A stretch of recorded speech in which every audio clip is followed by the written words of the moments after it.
Dear colleagues, welcome to the fourth annual OncoAlert Colloquium, presented by OncoAlert and our esteemed partners at the American Society for Radiation Oncology, the European Society of Surgical Oncology, the European Society of Gynecological Oncology, MASCC, the International Association of Supportive Care in Cancer, SCIONC, the International Society of Geriatric Oncology, and the OncoAlert Consortium, which is made up of 12 medical oncology societies from low and middle income countries.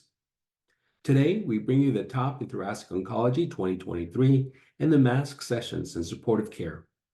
The presenters are as followed: Dr. Gilberto Lopes on the best of early non-small cell lung cancer 2023, Dr. Charu Aggarwal on the best of advanced non-small cell lung cancer 2023, Dr. Brendon Stiles on the best of thoracic oncology in 2023, and then we move on to the ASTRO sessions with Dr. Simone on the best of thoracic radiation therapy 2023. We then finish off with Ms. Terri Conneran, a patient advocate, giving us the patient advocate perspective. We then move on to the MASCC sessions with Ms. Reegan Knowles with Supportive Care 2030 movement and Dr. Prabhat Bhargava with Cutaneous toxicities. We apologize that we do not include small cell lung cancer in these presentations, but this will be added to the Colloquium recordings later on. We thank you very much for your support. And without further delay, Dr. Lopes.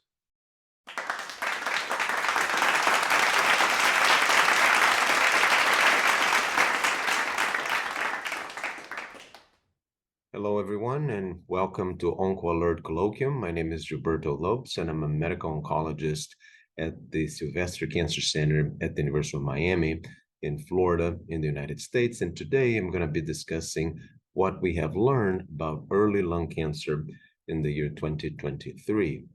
And these are the main lines of what we will discuss today. We're going to be discussing the use of EGFR tyrosine kinase inhibitors, specifically osimertinib, in patients with EGFR mutant early lung cancer disease, mostly the overall survival results from the ADAURA trial. We're also going to be discussing the ALINA trial, which is in patients with ALK-positive non-small cell lung cancer in the early stage, a little bit different than the ADAURA trial that brought osimertinib to market. So we're going to be discussing what those differences are and the implications as we move forward. And finally, we're going to be looking into patients that do not have driver mutations, for which neoadjuvant immunotherapy has become one of the most important tools we have seen developed for patients living with lung cancer over the last several years. EGFR mutant non-small cell lung cancer is a relatively common disease. It's more common for us in South Florida, where Hispanics have about 25% prevalence when they have lung cancer. In the US in general, that number is closer to 10 to 15% as it is in Western Europe. But of course, in Asia, we see even a higher prevalence. And that brings EGFR mutant disease into the fore as it affects hundreds of thousands of patients every year. In the adjuvant setting, we have known for a while that disease-free survival is improved when we give patients osimertinib after adjuvant chemotherapy. And even for the subgroup of patients who did not get adjuvant chemotherapy, we do see a benefit as well. And what we saw at ASCO in 2023, Dr. Roy Herbst presented the results for overall survival for ADAURA. To remind everybody, this is a study that enrolled patients who were older than 18 and had resected non-squamous non-small cell lung cancer with deletion 19 or L858R mutations. And patients were stratified by stage, by EGFR mutation status, depending on each one of the common mutations, and if they were Asian versus non-Asian. After adjuvant chemotherapy, patients received either osimertinib 80 milligrams once daily for up to 3 years, or placebo, and treatment was continued as usual until toxicity or until patient had an event. Primary endpoint was disease-free survival, but of course, a key secondary endpoint was overall survival, which is what we finally saw this year. These are results from October 2020, when the original publication came out at the New England and the Left, and the updated JCO in January 2023, showing how the disease-free survival truly is impressive, with hazard ratios between 0.2 and 0.28, 0.27 rather, showing that there is a clear benefit in terms of disease-free survival. And this led to the approval of osimertinib in the adjuvant setting in the US, and most centers in this country do use the medication. We also see a benefit in CNS disease. Maybe this is one of the areas where osimertinib certainly does better than chemotherapy. And of course, we were expecting to see a benefit in overall survival. Here are the curves. In blue, you have the patients who received osimertinib, and in yellow, patients who had only chemotherapy. And we see a hazard ratio of approximately 0.5, representing 50% the reduction, so 50% fewer deaths when you get osimertinib versus getting chemotherapy alone. And these results are not just statistically significant, but clinically impressive as well. And we do see that most subgroups of patients did benefit. The previous slides were stage 2 and 3A disease. This here also includes stage 1B, and those patients did have a benefit as well, or the overall population together did not see any differences when we added it on. Here we see subgroup analysis, and pretty much every subgroup showed a benefit. We see that Asians versus non-Asians. We see stage 1B, stage 2, stage 3A. We did see a greater benefit in deletion 19 in L858R, but patients with L858R mutations did have a benefit as well. And interestingly, we saw that patients who did not receive adjuvant chemotherapy had a benefit as well, and that may create an option for patients who are not eligible or who do not wish to undergo adjuvant chemotherapy. Here we see the same results visually by stage, 1B on top and stage 2 and 3A in the bottom, left and right respectively. We see that their hazard ratios, even for 1B, are 0.44, showing an impressive improvement in overall survival as well. That does cross one. Again, this is a subgroup analysis, so we do have to take it with a grain of salt. But overall, these results show that adjuvant osimertinib, without a doubt, increases overall survival in most of the subpopulations in the group. Here we see results with and without adjuvant chemotherapy, showing that we clearly have a benefit even for those patients who did not receive adjuvant chemotherapy. In conclusions, we do see a benefit in overall survival when we add osimertinib after chemotherapy in patients with early stage EGFR mutant non-small cell lung cancer, and this had already become the standard in the US, and we now have validated results with overall survival as well. Any criticisms? The placebo arm really did not receive osimertinib, or at least not everybody received osimertinib at recurrence and relapse, and that, of course, is a critique that we can make. But I don't think that that detracts from the main conclusions that osimertinib should be given as an adjuvant treatment, especially where access to the medication is not an issue.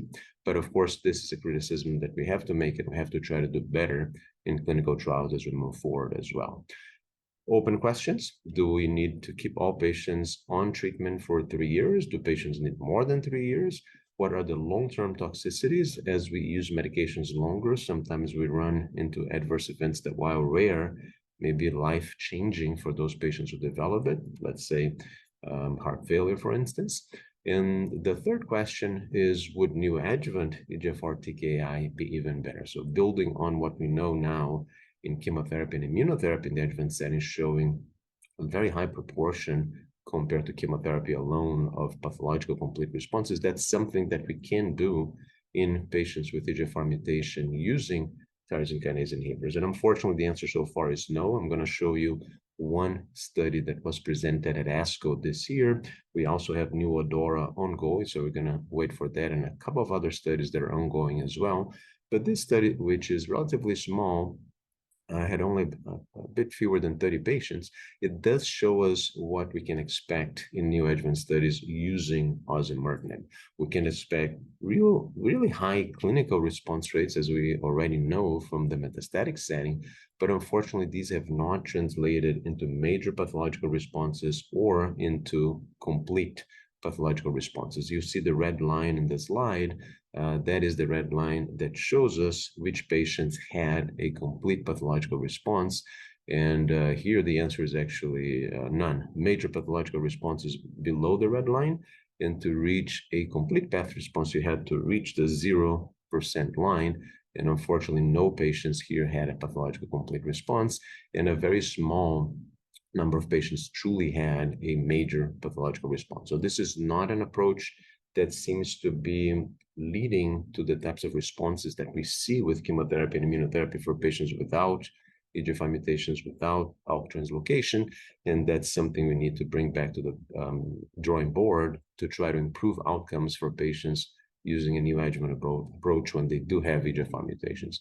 These are just the curves for disease-free survival and overall survival. Nothing much to comment here, just that it's laudable. We should have these efforts, but we really need to think about what should be the next generation of studies that we should bring into the neoadjuvant setting with EGFR mutations if we want to improve overall survival. That brings us to ALK-positive disease. We have been using ALK tyrosine kinase inhibitors in the metastatic setting for decades now. And ALINA was the first study to be presented to compare alectinib, a newer generation ALK inhibitor, versus chemotherapy. So this is different in the sense that we have patients receiving either chemotherapy or alectinib. We don't have patients receiving chemotherapy followed by alectinib or placebo, so it's a little bit different than what we have seen with ADAURA. Alectinib was given in the regular doses, and patients would receive 4 cycles of platinum-containing adjuvant treatment in the standard arm. About 250 patients enrolled and were randomized to receive either the EGFR TKI or chemotherapy. Here are the main results. We see that there is a wide separation in the curve. So patients with alectinib did better than patients who received chemotherapy. Hazard ratio 0.24, so quite similar to what we saw with osimertinib, actually in EGFR mutant patients. And this is widely statistically positive. And of course, the follow-up is not long enough. It's not mature enough for overall survival. Only about 2 to 3% of the events that for survival had actually happened. And this will likely continue longer until we know if overall survival is going to be better or not, because patients with ALK translocations tend to respond even longer than patients with EGFR mutations to their respective inhibitors. But this was a clear benefit, and the question is how this is going to translate into the clinic. Grade 3 and 4 adverse events, we didn't see anything new or that would be worrisome. Patients did tolerate alectinib quite well, even in the adjuvant setting. Patients tend to tolerate adjuvant TKIs less well than they do metastatic in the metastatic setting, mostly because you don't have disease. So a little bit of the true need that patients feel may not necessarily be there. And because of that, side effects that in the metastatic setting would be seen as just par for the course may be unacceptable in the adjuvant setting. So that is something that we have to keep in mind as we bring new drugs into the adjuvant setting as well. But we didn't see anything in terms of adverse events that was a big issue. Overall survival, as I mentioned, is still immature, and most of us feel uncomfortable not giving adjuvant chemotherapy to a subgroup of patients that actually has enhanced sensitivity to agents such as pemetrexed. So most of us probably will incorporate alectinib the same way we have incorporated osimertinib, which is to give it after we do adjuvant chemotherapy. We will need to see how and when this approach, alectinib versus chemotherapy, will be approved by the FDA in the US, but we already have a few patients that we have started to discuss these results and offer adjuvant treatment with alectinib after chemotherapy as well. So these are all things and a lot of questions that moving forward we'll need to answer. We finally get to the third leg of our lecture today, which is neoadjuvant immunotherapies, checkpoint inhibitors. We're mostly talking about PD-1, PD-L1 inhibitors. And the benefits of a neoadjuvant approach is something that we have seen in solid tumors for quite some time, starting with breast, but also in lung cancer for several decades, in which chemotherapy does lead to a small benefit in overall survival, just as adjuvant chemotherapy does. One of the main findings of using neoadjuvant approaches that you can see a priority if your potential adjuvant treatment is working in vivo for that specific patient. And if you do get a pathological complete response, that may translate to higher rates of cure. And we're going to see some data that correlates and tells about that today as well. So these are the main studies that have been presented over the last couple of years. I'm going to mention Checkmate 816 because that's where everything started in a way. And then I'll discuss the ones that were presented this year: Checkmate 77T, Keynote 671, NeoTorch, and also Aegean, which uses different drugs. So the big question that we have is, There's no doubt in my mind, or most oncologists' mind today, that this is the best approach for patients who need neoadjuvant chemotherapy or neoadjuvant systemic treatment, rather, in this situation in non-small cell lung cancer today. We don't think that there's a lot of difference depending on the agents. And the biggest question is, how long should we actually give these treatments for before and after surgery? So we'll do a little bit of that discussion. So this is Checkmate 816. About half of the patients in Checkmate 816 were actually enrolled in Asia. And that's why it's interesting to see in different populations in the two different studies what the results look like. Patients with newly diagnosed stage 1B to 3A resectable non-small cell lung cancer. So we cannot extrapolate this yet to patients with unresectable disease to try to make them resected. But of course, the results are so good that many of us and many of our centers have started to do projects looking into that as well. Primary endpoints, patients randomized to receive nivolumab with chemo or chemotherapy alone. And what's interesting here is that adjuvant chemo and or radiation were optional. Not everybody got, or most patients did not get any specific treatments after they got 3 cycles of chemo and nivolumab. So it's a very attractive approach because the amount of systemic therapy that you get is small, potentially reducing side effects and potentially reducing costs as well. These are the main results. We initially saw results for path-CR going from less than 3% to more than 20%, reaching about 24% pathological complete responses. And over the years, we have also seen the 3-year event-free survival and overall survival also seem better for the group that got nivolumab, with hazard ratios that are very respectable at 0.68 and 0.62. So this is a treatment that definitely works.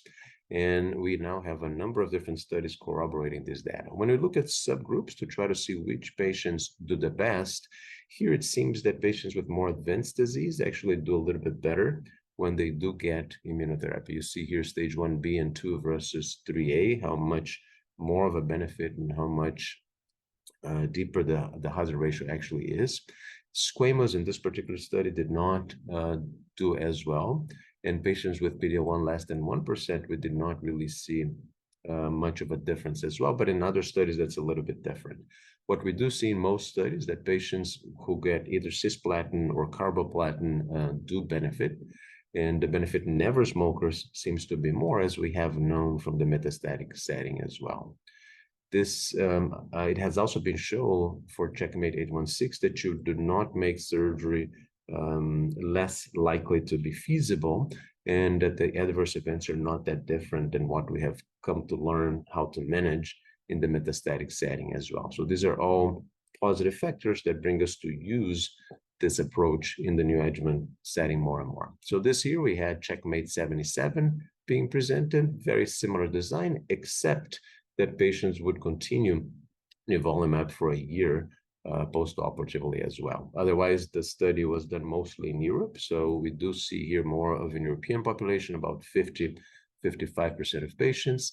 And we do see that most patients had disease 3A or B, stages 3B or 3A. And we had about 60 versus 40% of PD-L1 positive and PD-L1 less than 1%. So interesting study. We see very similar hazard ratios, very similar results at 18 months, 50% versus 70% event-free survival. And this corroborates what we had seen with the prior studies. Here we look at subgroups, and we see that for this particular study, the hazard ratio for PD-L1 less than 1% was 0.73. So there is a benefit, even if because of the small number of patients here, we cannot tell that that's statistically significant.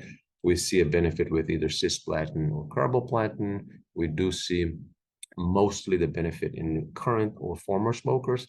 In this study, never smokers did not seem to benefit. So how much of that is because these patients had mutations that did not go detected, or because overall these patients have fewer total number of mutations or mutational burden? We really do not know for sure, but this is something that we have to keep in mind as we move forward.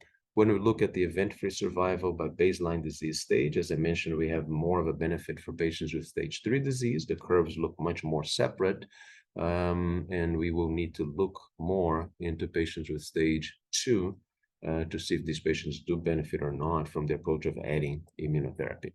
By PD-L1 expression, of course, a much bigger improvement in hazard ratio as we see in the graphic on the right, but patients who had less than 1%, and that's the graphic on the left, we do see a small benefit that does seem real as well.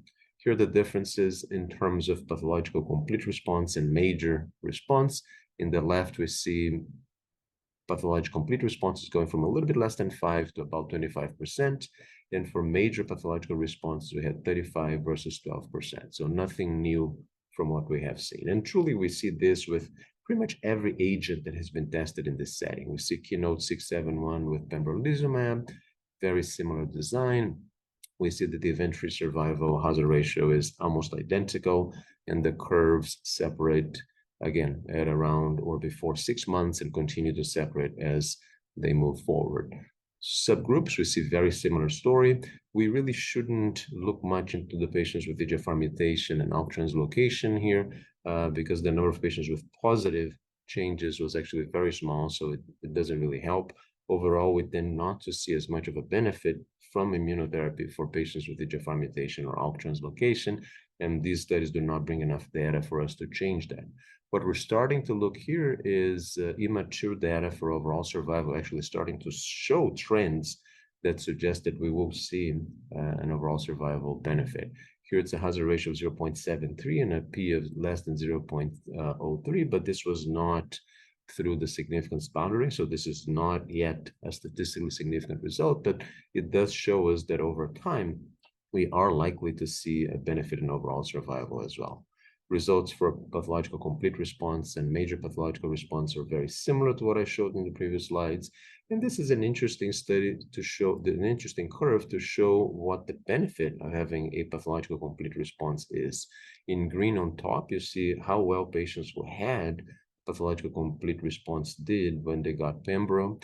And in the bottom, you see that even patients who did not have a PCR, the curves are separate and the benefit with pembrolizumab is clear. So immunotherapy in this setting, even if you do not get a pathological complete response, is beneficial to patients, and we should definitely continue using. These are similar results by major pathological response, not by pCR, showing a very similar story as well. Patients doing better with immunotherapy versus chemotherapy alone when they get a major pathological response. Here I just show the results for NeoTorch with toripalimab instead of pembrolizumab and nivolumab, just to show that we see very similar results regardless of the immune checkpoint inhibitor that we use in these trials. Here's a hazard ratio of 0.4. Toripalimab has just recently been approved in the US for the treatment of nasopharyngeal cancer, so we do have more and more options. And finally, this is the Aegean trial. I don't think I even have results slide, just to mention that we have positive results with durvalumab as well. So this is clearly the new standard in centers that have had experience using it and where access is not an issue, which is not the case necessarily around the world, but it does bring a number of new questions that we will address as we move forward. So who are the patients who benefit the most and for whom the treatment will be most cost effective? Who doesn't benefit at all? What regimen should we use? For how long should we use immunotherapy? For most of our patients, we have kept using just 3 cycles of chemotherapy plus immunotherapy. Mostly we use nivolumab because that's what came first, and we were part of the Checkmate study. But truth be told is, if somebody doesn't have a pCR, what should we do? And that's what our next generation of clinical trials will be. So summing up what we saw today for early stage, adjuvant osimertinib improves overall survival in early stage EGFR mutant non-small cell lung cancer has quickly become the standard where access is not an issue, even before we had data for overall survival. Neoadjuvant EGFR TKI is not likely to truly be justified based on the data that we have now. So for most patients that have resectable disease, they should have surgery and then adjuvant chemotherapy and osimertinib. Adjuvant alectinib clearly improves disease-free survival in ALK-positive patients with early-stage disease as compared to chemotherapy. Biggest questions here will be, should we do chemotherapy followed by alectinib? We're going to have to wait for the other ongoing trials before these questions are answered. And in the meantime, it's likely the FDA will approve this approach in 2024. And finally, as I just mentioned, neoadjuvant chemo plus IO has quickly become the standard, and we have a number of questions that we need to answer. I'm going to stop here. Thank you very much for being here with us today, and I look forward to questions and tweets about this and the other presentations in the colloquium.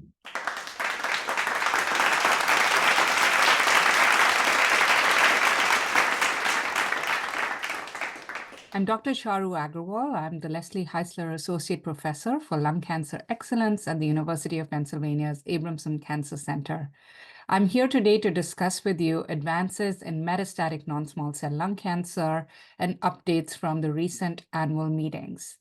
It's with great pleasure to say that we are at a really good time in the management of lung cancer. Non-small cell lung cancer management has really helped us bring the idea of precision medicine to life. In real-world practice, we are able to implement improvements in survival. 5-year survival has gone from less than 5% to more than 25%, not just based on an improvement in available therapies, but also an improvement in the understanding of the biology of disease. Now our question is no longer who should get immunotherapy or targeted therapy, but how can we avoid chemotherapy? So here I'm going to focus on some recent advances in non-small cell lung cancer.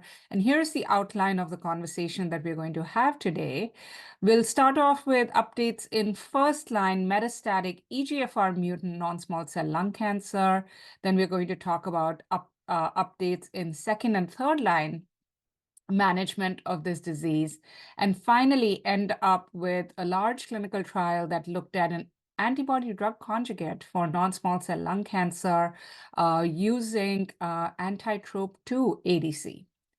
So starting off with FLAURA2, we know that osimertinib is the first-line standard for patients with metastatic EGFR mutant non-small cell lung cancer. Osimertinib has already demonstrated a survival advantage compared to drugs such as erlotinib or gefitinib. We use it in our armamentarium all the time. However, the question remains, how can we improve upon this standard?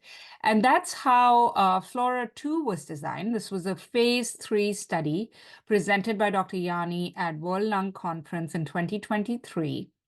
Advanced metastatic patients harboring an exon 19 deletion or L858R were randomized to receive combination treatment, so-called osimertinib with pemetrexed, carboplatin, or cisplatin for 4 cycles, followed by maintenance osimertinib every day, plus pemetrexed, or osimertinib alone, with the primary endpoint of progression-free survival.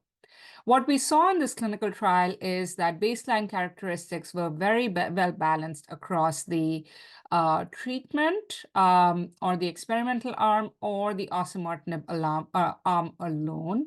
As you can see, the CNS metastases were also well balanced. And this is important because we'll talk about it in a little bit of detail. We saw that median progression-free survival was improved significantly. We saw a hazard ratio of 0.62, 25.5 months coming in with this combination. And then this was the same whether assessed by investigator or by blinded independent review.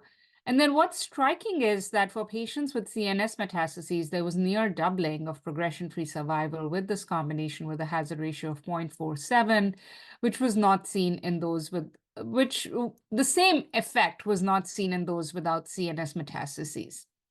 We also found that second progression-free survival was improved with the combination of osimertinib and pemetrexed platinum doublet.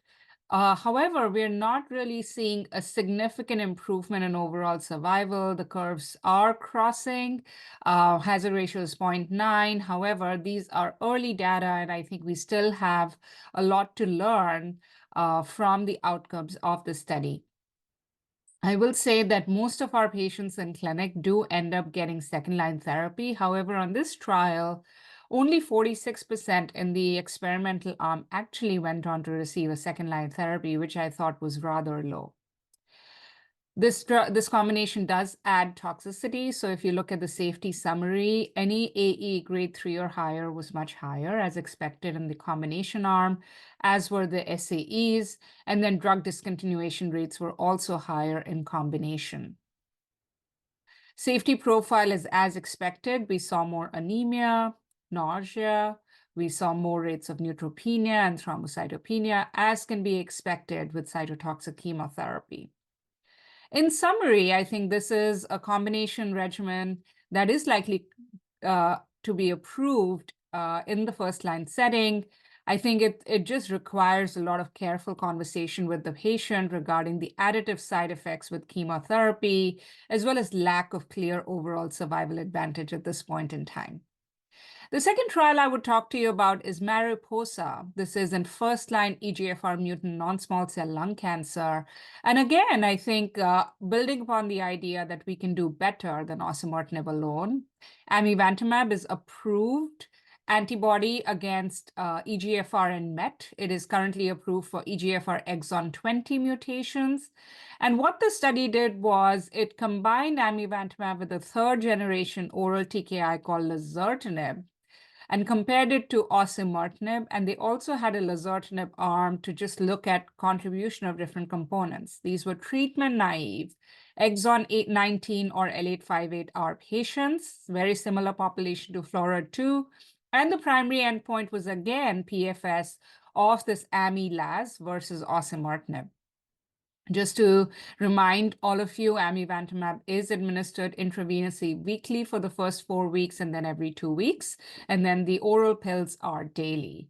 And here you can see, again, very well-balanced population, as we would expect, and history of brain metastases seen in about 40% of the population. Well-balanced split 60-40 for exon 19 and L858R. PFS was improved with amivantamab and lazertinib with a hazard ratio of 0.7. We are seeing very similar curves here related to what I just showed you with FLAURA2. And this is by blinded independent review. So again, I think a treatment option that's better in terms of PFS. And we see consistent benefit with and without history of brain metastases. So you can see here, again, we see an improvement in PFS across all subgroups. And then patients having PFS2 after subsequent therapy is also better here. As you can see, amivantamab plus lazertinib giving us a hazard ratio of 0.75. Overall survival is not mature, but we are seeing separation of the curves here, hazard ratio of 0.8. And I think this, again, is another treatment option that requires conversation with the patient because there are safety issues. Here are the AE tables. So as you can see, any AE was seen in about 100% of the patients, 99 to 100%, but grade 3 or higher AEs, as expected, were higher with this IV therapy. And the reductions of any agent were much higher in the ami-laz arm, about 59% compared to only 5%, 35% did discontinue. The safety profile of amivantamab and lazertinib is different than osimertinib. There is higher EGFR-related toxicities, paronychia, rash, diarrhea, and then also we do see ILDs. And one specific reaction for amivantamab is infusion-related reactions that can occur with the first infusion, usually go away with the second or the subsequent infusions, but may come back if a patient takes a treatment break. So I think having said that, this regimen will also likely get approved at some point in time.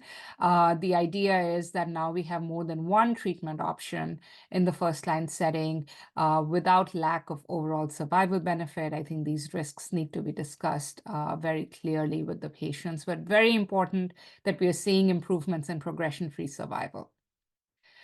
What to do when patients progress on osimertinib? After all, we've had a lot of patients do quite well on osimertinib, and we are starting to see this wave of patients who started osimertinib 2, 3, 4, 5 years ago and are now coming to our clinic with progression.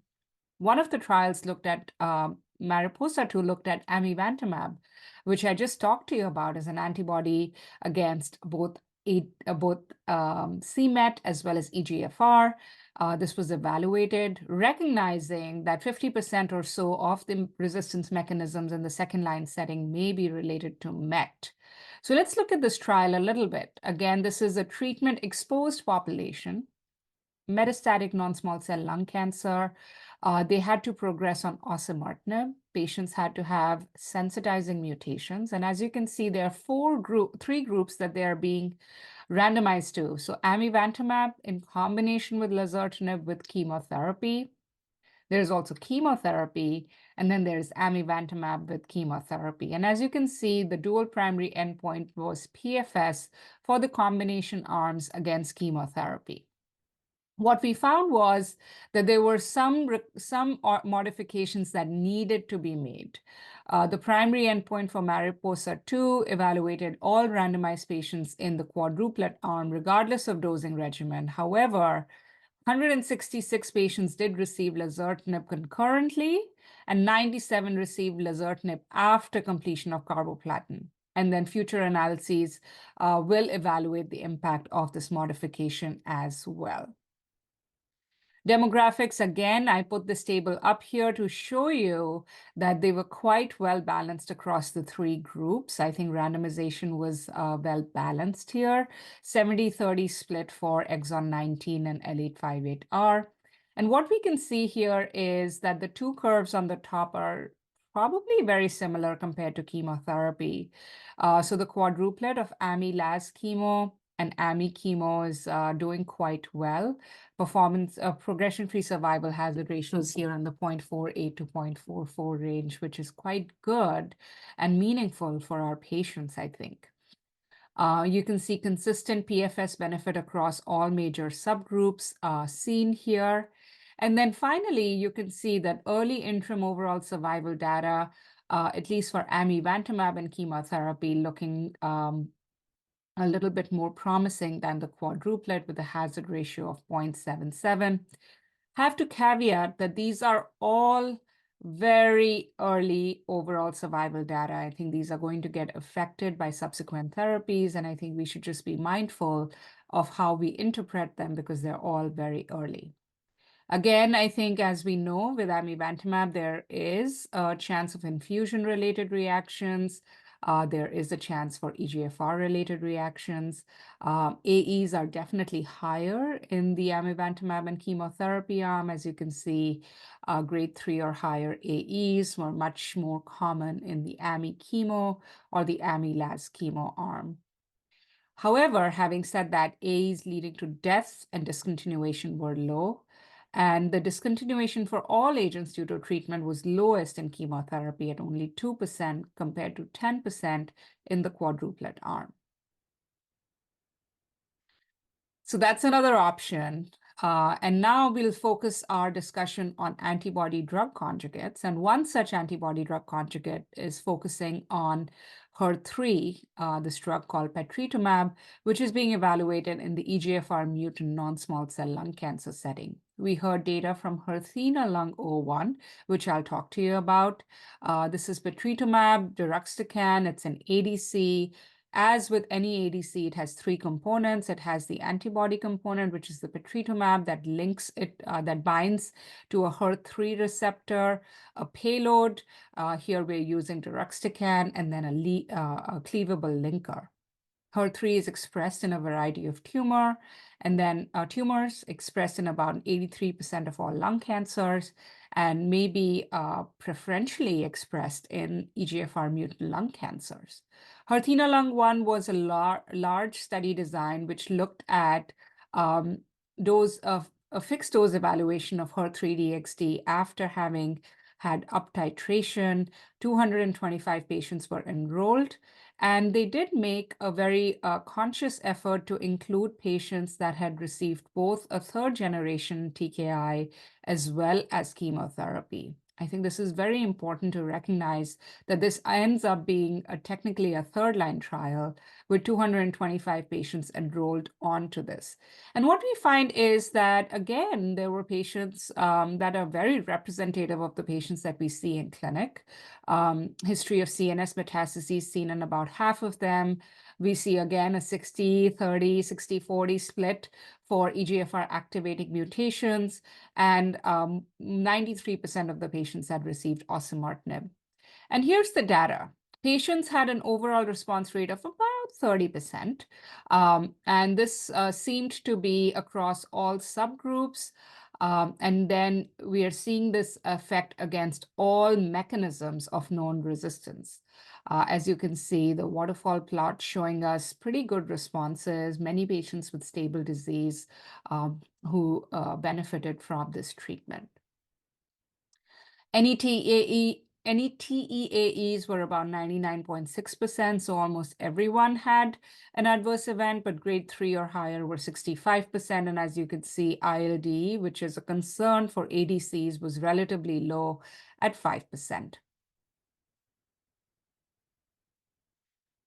The most intriguing feature of these ADCs is this ability to have intracranial penetration. And what we are seeing is that in patients with asymptomatic brain metastases at baseline who were treated with these drugs, we are seeing an intracranial response rate of about 33%. And I think this is really remarkable because this remains an area of unmet need. We all have seen cases of radiation necrosis. We've all seen cases of cognitive decline with the use of radiation therapy, be it SRS or be it whole brain. So I do think that if we can get activity, intracranial activity with the use of these agents, that's always going to be a big bonus for us. So having said that, we have a lot of treatment options coming up that are soon going to be FDA approved, both in frontline management of EGFR mutant lung cancer, as well as second and third line management of EGFR mutant lung cancer. But I'm going to change gears a little bit because this was one of the bigger trials that was presented here called TL01, evaluating anti-TROP2 ADC called datopotamab deruxtecan in non-small cell lung cancer. What is Dato-DXd? Fully human anti-TROP2 antibody linked with a cleavable linker to deruxtecan. This is again optimized with a drug antibody ratio of about 4. This was evaluated in patients in the second, third line clinical trial setting, patients with advanced non-small cell lung cancer, with or without an activating mutation, actually were enrolled and randomized to receive either Dato-DXd at 6 milligram per kilogram or docetaxel with a primary endpoint of progression-free survival. And what we found was progression-free survival was positive. We see a hazard ratio of 0.75. Overall, the trial was positive with a duration of response of 7.1 months compared to docetaxel. However, what we find is that patients with squamous non-small cell lung cancer on the right, Dato-DXd actually did worse. With a p-value here, which is not significant, and a hazard ratio of 1.38, meaning that Dato-DXd had the potential to harm these patients. On the left, we see non-squamous with and without AGA, and these patients seem to do well. And the PFS for these patients is 0.63. If we take out the patients with actionable genomic alterations and only look for our wild-type patients, you can see that the hazard ratio there is 0.71. Overall survival is immature. Again, this is including the entire population. The non-squamous hazard ratio is listed here at 0.77. So I do think that we have to give this a little bit more time to look at approval as well as maturity of follow-up. And then as you can see, Dato-DXd did have adverse events, but probably less grade 3 adverse events than docetaxel. The side effect profile is different. We do see deaths related with Dato-DXd, and a question that comes to mind is what are these serious AEs that are leading to death? And one of the main ones is that we have to be cognizant about ILDs, we have to be cognizant about mucositis, as well as keratitis and corneal dryness. So I've presented a lot of data to you, but I also want to recognize that we haven't discussed advances in RET and ROS and NTRK, as well as exon 20 mutations, early stage setting. I think there's just so much going on in lung cancer that's impossible to capture everything in 20 minutes. But whatever we've discussed, I'd like to summarize with you. So FLAURA2 looked at addition of chemotherapy to osimertinib in the first line setting and was associated with an improvement in PFS compared with osimertinib. Similarly, Mariposa looked at amivantamab in combination with lazertinib improved progression-free survival compared with osimertinib. In the second and third line setting, we saw Mariposa 2, where addition of chemotherapy to amivantamab improved progression-free survival compared to chemotherapy. And then HERTHENA-Lung01 looked at patritumab, a HER3 ADC, demonstrating significant response rate of about 30% and intracranial responses in the third line setting, which I think is notable. And finally, datopotamab, a TROP2 antibody drug conjugate, improves PFS in the second-line non-small cell lung cancer setting with specific focus in non-squamous non-small cell lung cancer compared to docetaxel.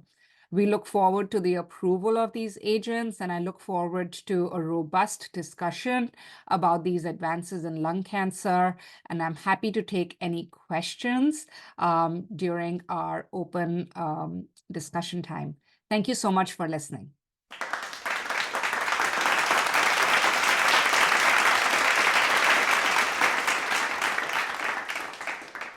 Hi, good morning.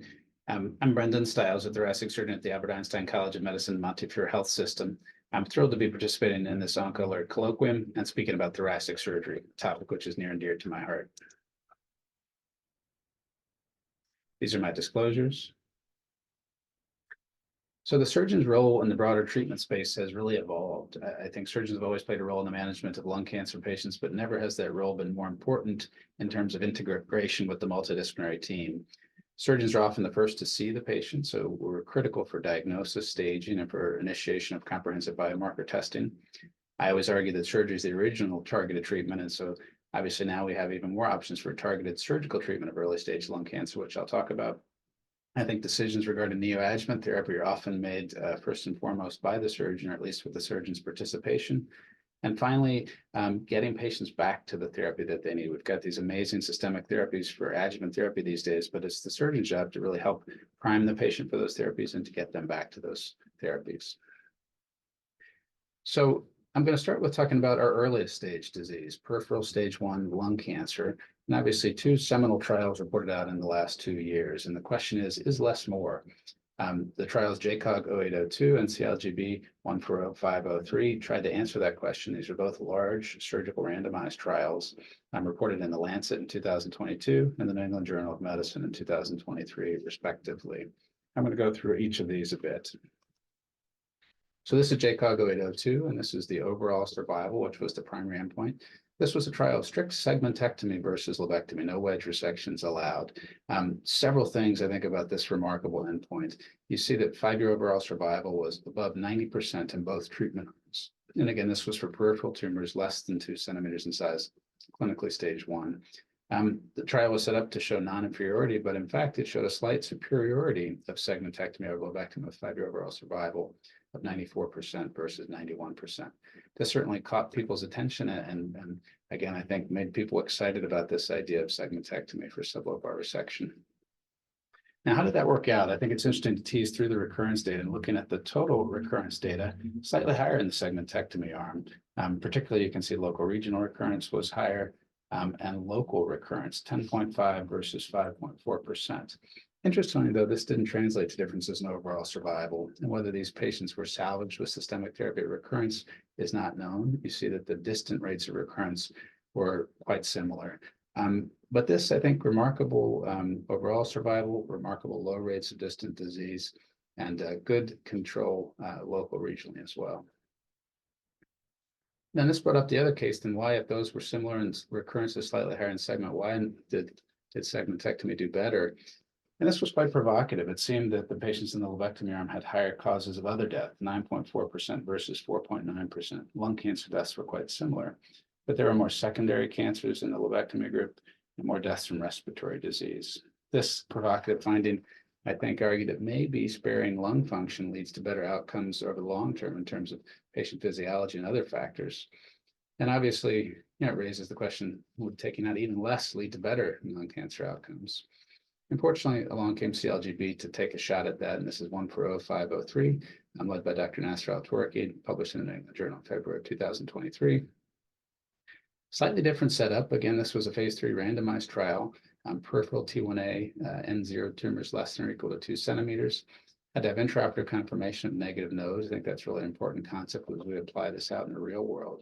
And patients were randomized to lobectomy or to sublobar resection, which in this case could be segmentectomy or wedge resection. And you can see that surgeons voted with their feet. A wedge resection comprised 58% of the operations done for these peripheral lesions in this case. And then the primary endpoint in this trial was disease-free survival, with overall survival as a secondary endpoint.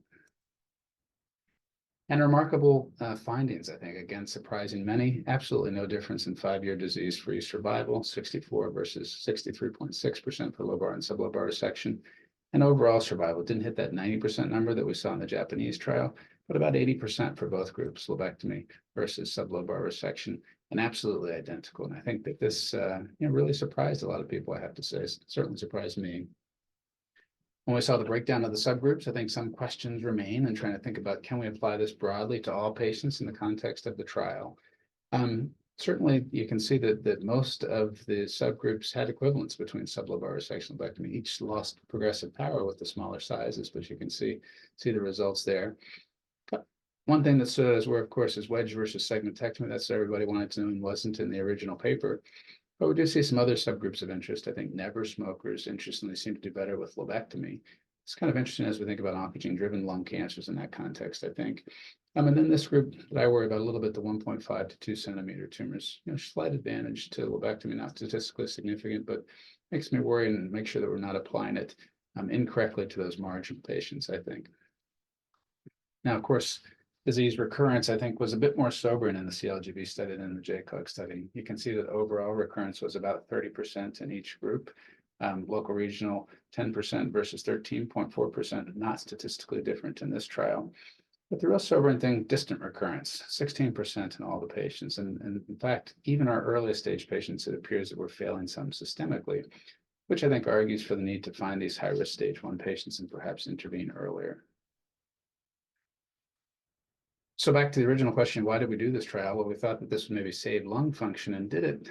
Statistically, yes, but practically not much. You can see that lobectomy, interestingly, the change from the baseline median FEV1 was just 6%, and for sublobar resection, just 4%. And that was pretty eye-opening. We're really able to do surgery safely these days with minimal loss of pulmonary function, I think, perhaps less than many would assume to be from even from a lobectomy. This, of course, begs the question, perhaps we overestimated the negative effects of lobectomy on pulmonary function as much as we underestimated the oncological quality of sublobar resection. But I think it also raises the point that we need more comprehensive patient-reported outcomes to really understand sort of patient effect on quality of life of lobar versus sublobar resection. Now, of course, these trials have told us a lot, but they haven't told us some factors that affect the quality of sublobar resection. And there's tumor factors. I suspect we'll see some of this come out about specifics of size and location, radiologic features, PET SUV, is that important, and histologic subtypes. Many of us think that STAS or micropapillary features are associated with higher risk of local regional recurrence with sublobar resection. It'll be interesting to see those data come out. There's surgeon factors as well. Are we good preoperative stagers? Are we good intraoperative stagers? Have we done all the things that the trials did? Do we get good surgical margins and good lymph node dissection? These things are obviously superior with lobectomy consistently, but when do they matter and which patients do they matter? And I think we're still going to learn more about that. Now, we did see 2 new papers just early this year in 2024, and the first answer to that question that I brought to mind, the wedge versus segment, and it showed absolutely no difference between segmentectomy and wedge, suggesting that both are equivalent in this group.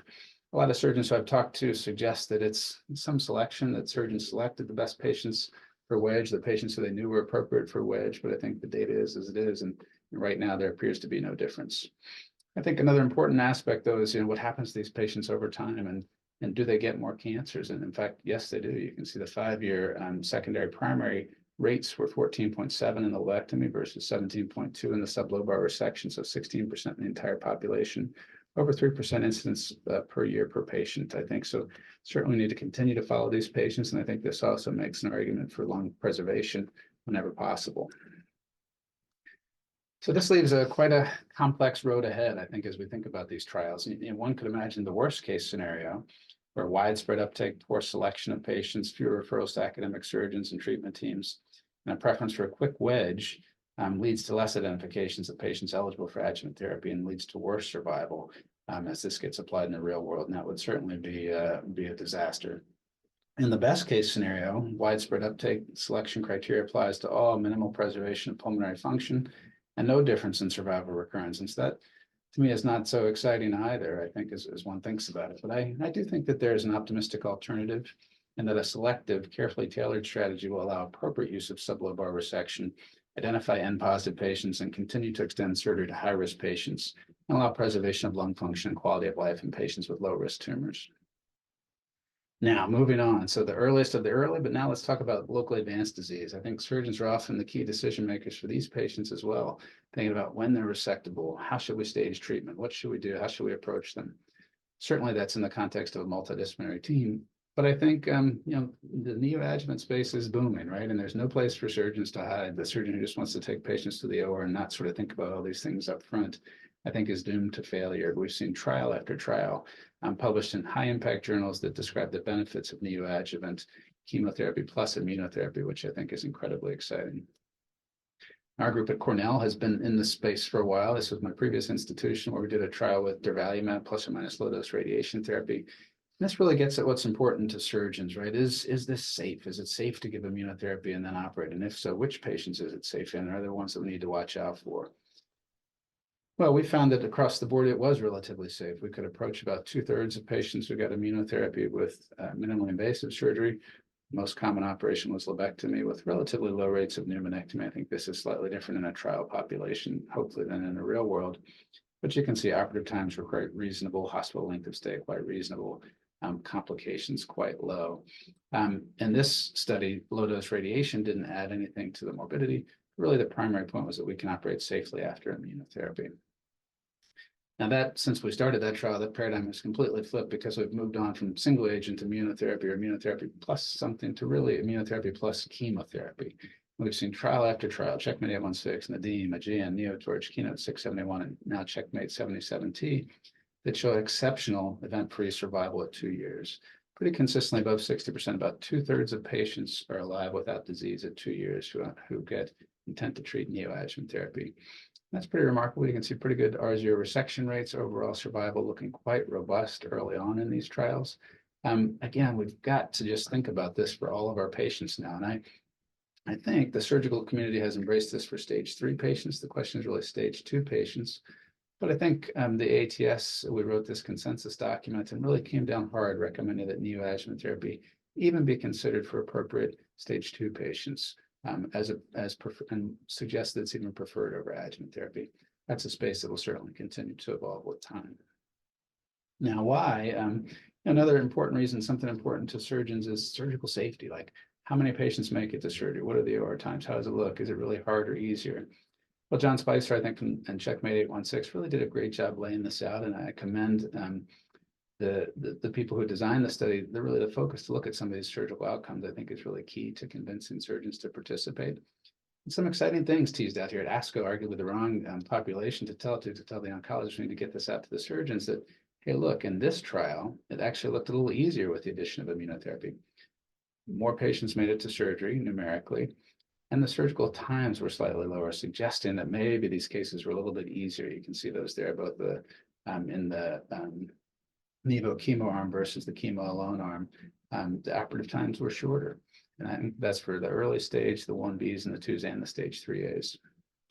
And I think this is perhaps most exciting, and what people talked about after Dr. Spicer presented this, that look at the pneumonectomy rates, 25% with chemotherapy versus 17% with Nevo plus chemo. And if you look at the stage 3 patients, it's 30% versus 17%. This is something that I think is really unprecedented, the ability to reduce the amount of tissue of lung that we have to remove. And that's quite a drop. And if we can save and downstage patients and do lesser operations, then we can potentially tackle patients with more aggressive disease. And I think that this was very exciting aspect of this trial. We know that patients who don't have a pneumonectomy have much better quality of life. And hand in hand with that goes the approach of minimally invasive approach. You can see more minimally invasive surgery was performed in the patients who got Nevo in addition to chemotherapy. Again, particularly in the stage 3A patients, 30% versus 19%. And I'm certainly not of the belief that all these patients have to have minimally invasive surgery. I think surgeons should do what is the most comfortable and the safest for them. But I think another signal that suggests that maybe surgery is a little bit easier sometimes after immunotherapy, certainly not harder. And we're going to get lots more data on this in the near future. GN Keynote 671, NeoTorch, NeoDeem, Checkmate 77T. Many of these captured some of the surgical outcome data. And I think perhaps is what it's more important and exciting is, what about the patients with more advanced disease, the patients with 3A and 3B? You can see all the 3A patients included across these trials, but also look at the blue bar, the 3Bs who were included. It does raise the question of should we be pushing for this with patients with higher burden of disease? Is there an effect on reduction of pneumonectomy in these patients? Do the number of cycles and the timing of neoadjuvant therapy make a difference? These are things that surgeons will want to know as we move forward. And we got a little taste of some of this data, at least from Aegean, and this was the neoadjuvant durvalumab plus chemotherapy plus adjuvant durvalumab in resectable disease. Set up a little bit differently in that they wanted to exclude patients who they thought might need a pneumonectomy as the trial went on, so arguably slightly different patient population. And really, this trial showed no difference in the surgical outcome data. Certainly didn't see that suggested benefit that we saw in Checkmate 816, but we also certainly didn't see that it was any harder or any worse. Similar proportions of patients made it to surgery and completed surgery. And then this is a complex slide they presented, but basically the gist of it is pneumonectomy rates were the same, minimally invasive rates were the same. The addition of immunotherapy did not change the ability to operate on these patients as the surgeon would have operated on with just neoadjuvant chemotherapy alone. So I think another important point in confirmatory data suggesting the safety of surgery after neoadjuvant therapy. Now, it's one thing that we've got all these therapies, but we got to figure out how to get it to all patients, right? And I think that this is something that the world needs to address, that the OncoAlert group, I think, is really keen on, is how can we deliver these therapies to patients across the world in a fair fashion and make sure that all patients are eligible for getting them. Our group has done a lot of work this past year thinking about socioeconomic factors and disparities in delivery of both neoadjuvant and adjuvant therapy. And certainly in the United States, from the National Cancer Database, we recognize that, that certain factors are associated with low utilization of systemic neoadjuvant or adjuvant therapy. And this might be lack of insurance or low income or geographic location or even age. I think the community as a whole needs to really step back and think about how we can make sure that all patients have the opportunity for these therapies, either in the neoadjuvant or the adjuvant space. It's also important to consider that we need to understand in the real world that these drugs work the same way in all populations of patients, particularly Black and Hispanic patients were underrepresented. And that was in the surgical trials, that was in the neoadjuvant trials, and that was in the adjuvant trials. And so our group is really focused on saying, what about our patients? And I'm at an institution where we have about 75% of Black and Hispanic patients. We have to understand how to deliver therapy to these patients and make sure that the results are the same. We've really leaned into that, and I think that these types of things of navigation to help patients, and surgeons need to be involved with this, getting our patients appropriately to neoadjuvant and to adjuvant therapy, and thinking about how we can make sure we improve treatment adherence and timely receipt of surgery after neoadjuvant therapy. It's really critical. We have to think about patient barriers and preferences as we go along this journey. And to that end, we've developed a program called BronxScan to help deliver neoadjuvant therapy to our patients. And this isn't important, but this is just a brief slide that shows how we're doing. We're doing great, we think. We've got high-risk patients who are distressed communities, but we're getting a similar percent of patients who start neoadjuvant therapy to surgery. And we're having great rates of pathologic complete response in this patient population. So this is something that we're excited to continue to follow, making sure that these patients are receiving the same care that other patients out there in the world are. Now, despite all those efforts of neoadjuvant therapy and our preference for neoadjuvant therapy, sometimes we still miss our opportunity for neoadjuvant therapy, maybe patient-specific, or we may have occult nodal disease found in the operating room. With regard to that, we've got to perform safe surgery with minimal morbidity as surgeons. We've got to perform quality oncologic operations and identify patients eligible for adjuvant therapy. Then we have to help patients understand that systemic therapy may be required. This idea, we can't just let them think that surgery got it all, that it's a bigger picture to consider. And that also gets to ensuring timely recovery and referral to oncology, this concept of RIAT, return to intended oncologic therapy. So we know that surgeons and medical oncologists and the team in general hasn't historically done well getting patients back to adjuvant therapy. The NATCH trial was reported a long time ago in 2010, showed that adjuvant completion rates were 60% compared to 90% in the neoadjuvant space. And there's been 2 trials, Alchemist, they looked at patients who were not randomized to a treatment arm who were supposed to get adjuvant therapy. And again, just less than 50% of patients were able to get all of their intended chemotherapy. In that trial, they also pointed out that many of these patients got a less than adequate lymphadenectomy.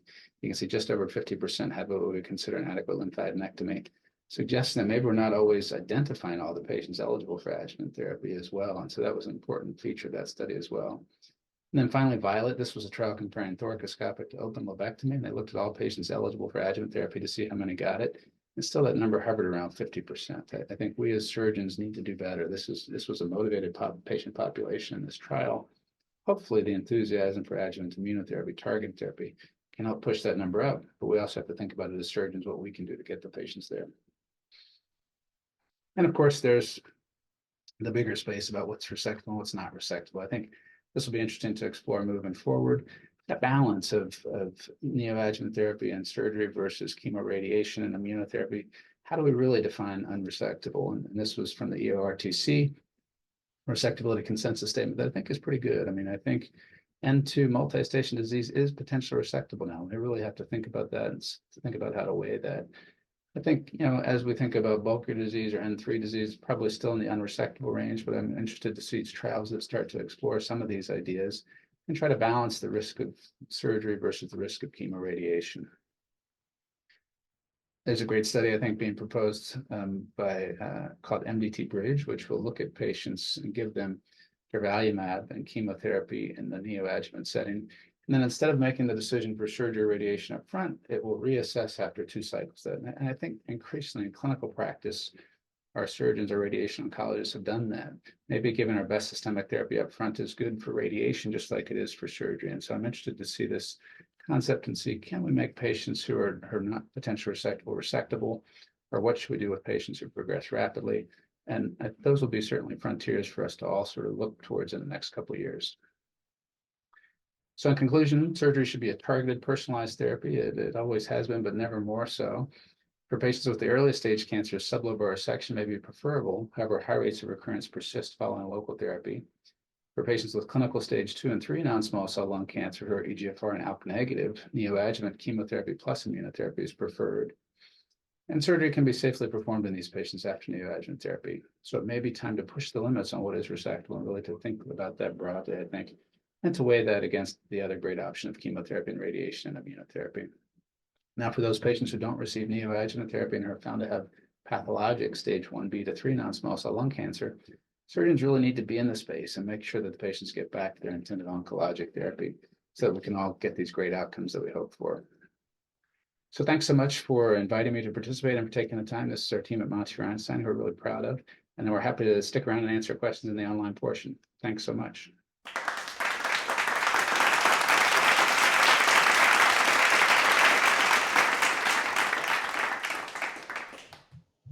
Hi, my name is Charles Simone. I'm going to be speaking on radiation therapy in lung cancer, the best of 2023.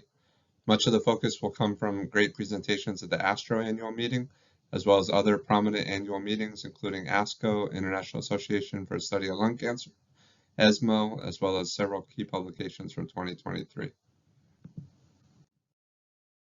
Disclosures are NIH funding and vary in medical systems. I'll talk about 5 key areas from early stage non-small cell lung cancer to inoperable and operable locally advanced non-small cell lung cancer, small cell lung cancer, and then oligoprogressive non-small cell lung cancer. So starting with early stage non-small cell.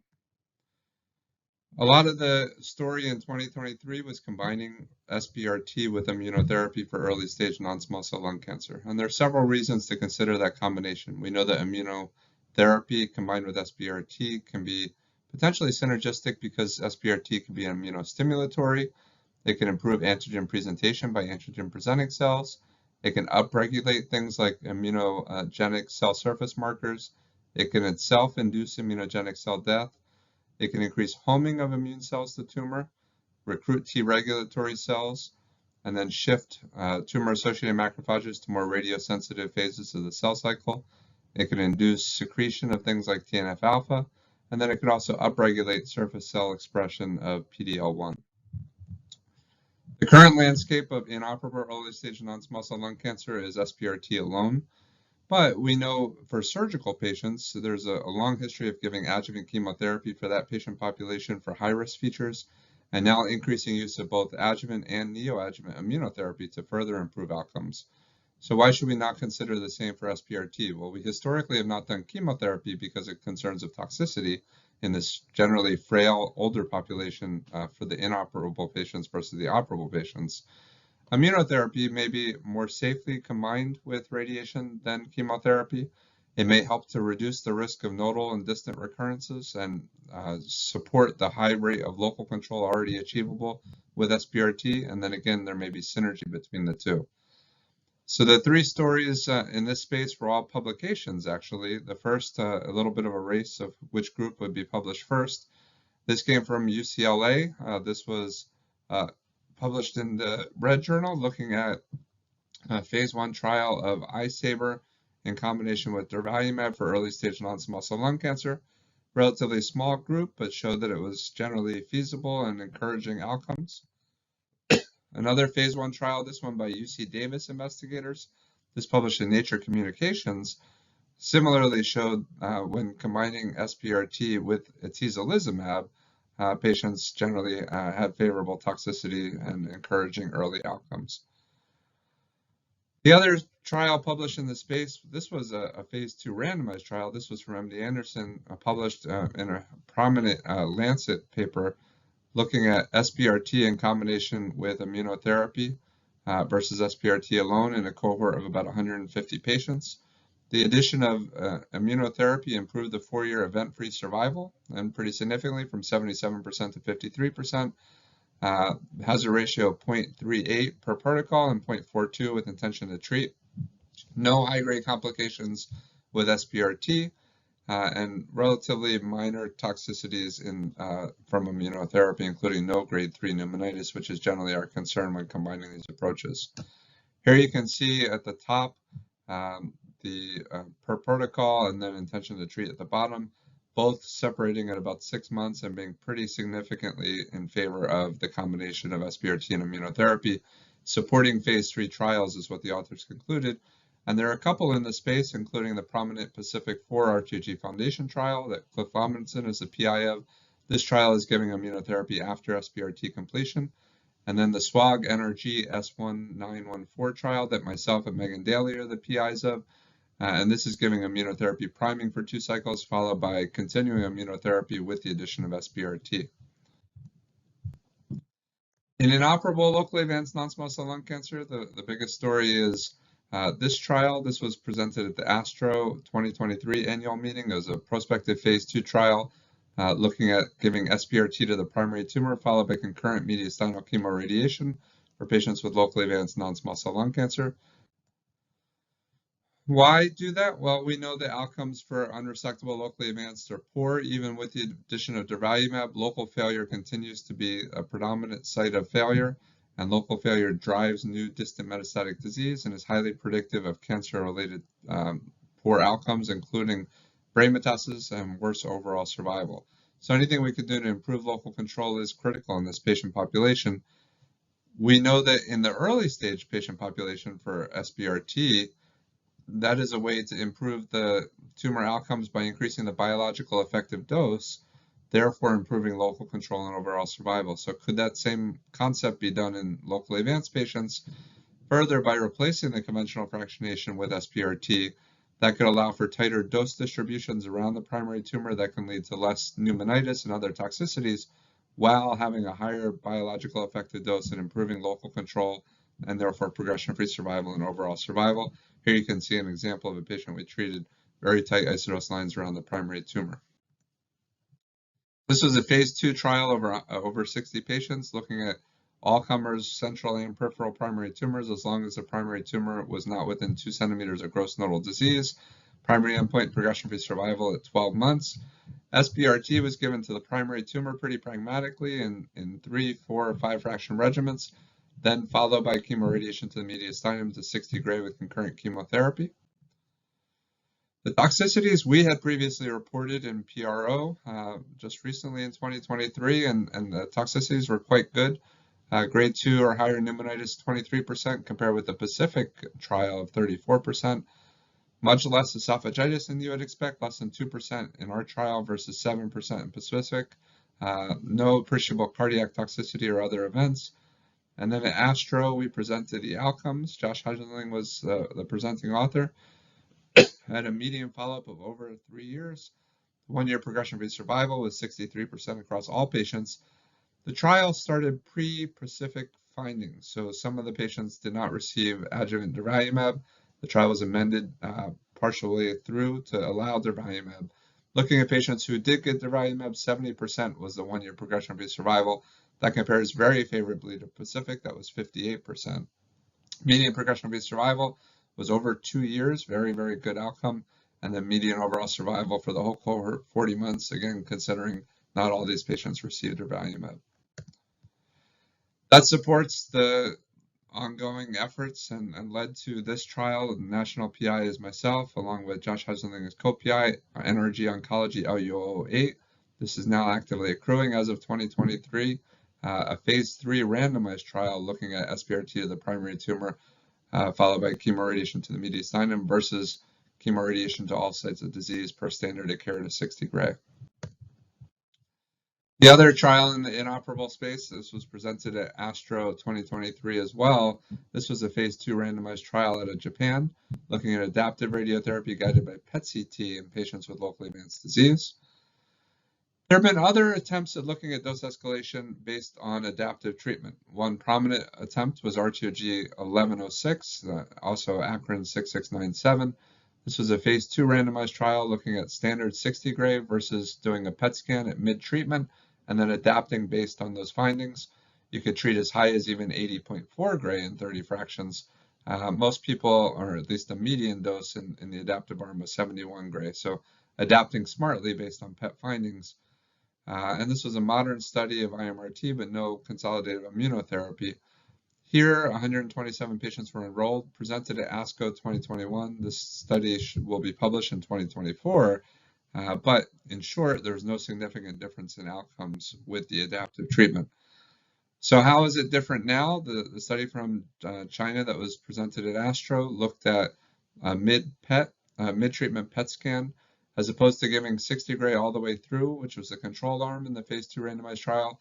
After 40 gray, they did a PET scan and then adapted based on those findings, and then did modest dose escalation, giving the GTV an extra 23 gray after 40 gray, whereas the PTV continued to get 20 gray.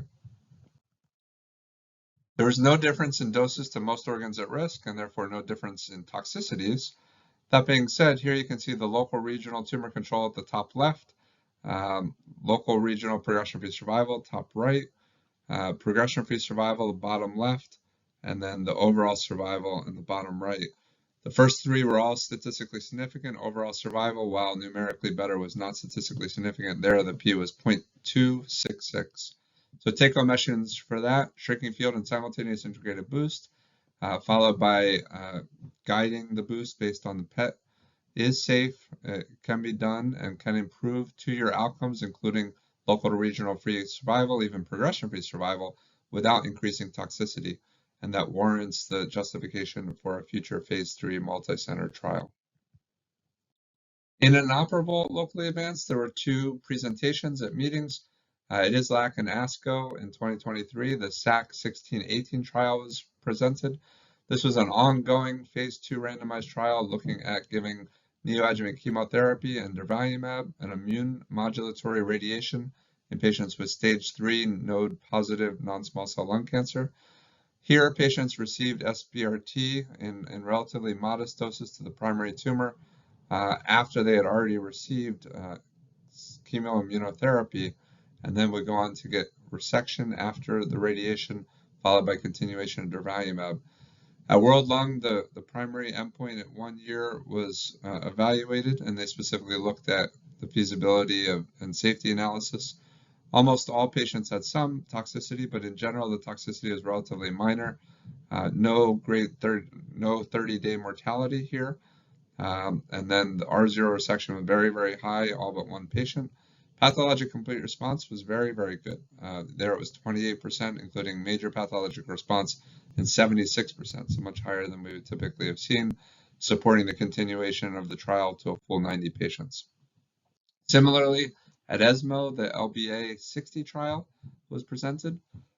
This was SBRT with sequential immunochemotherapy as neoadjuvant treatment for resectable non-small cell lung cancer.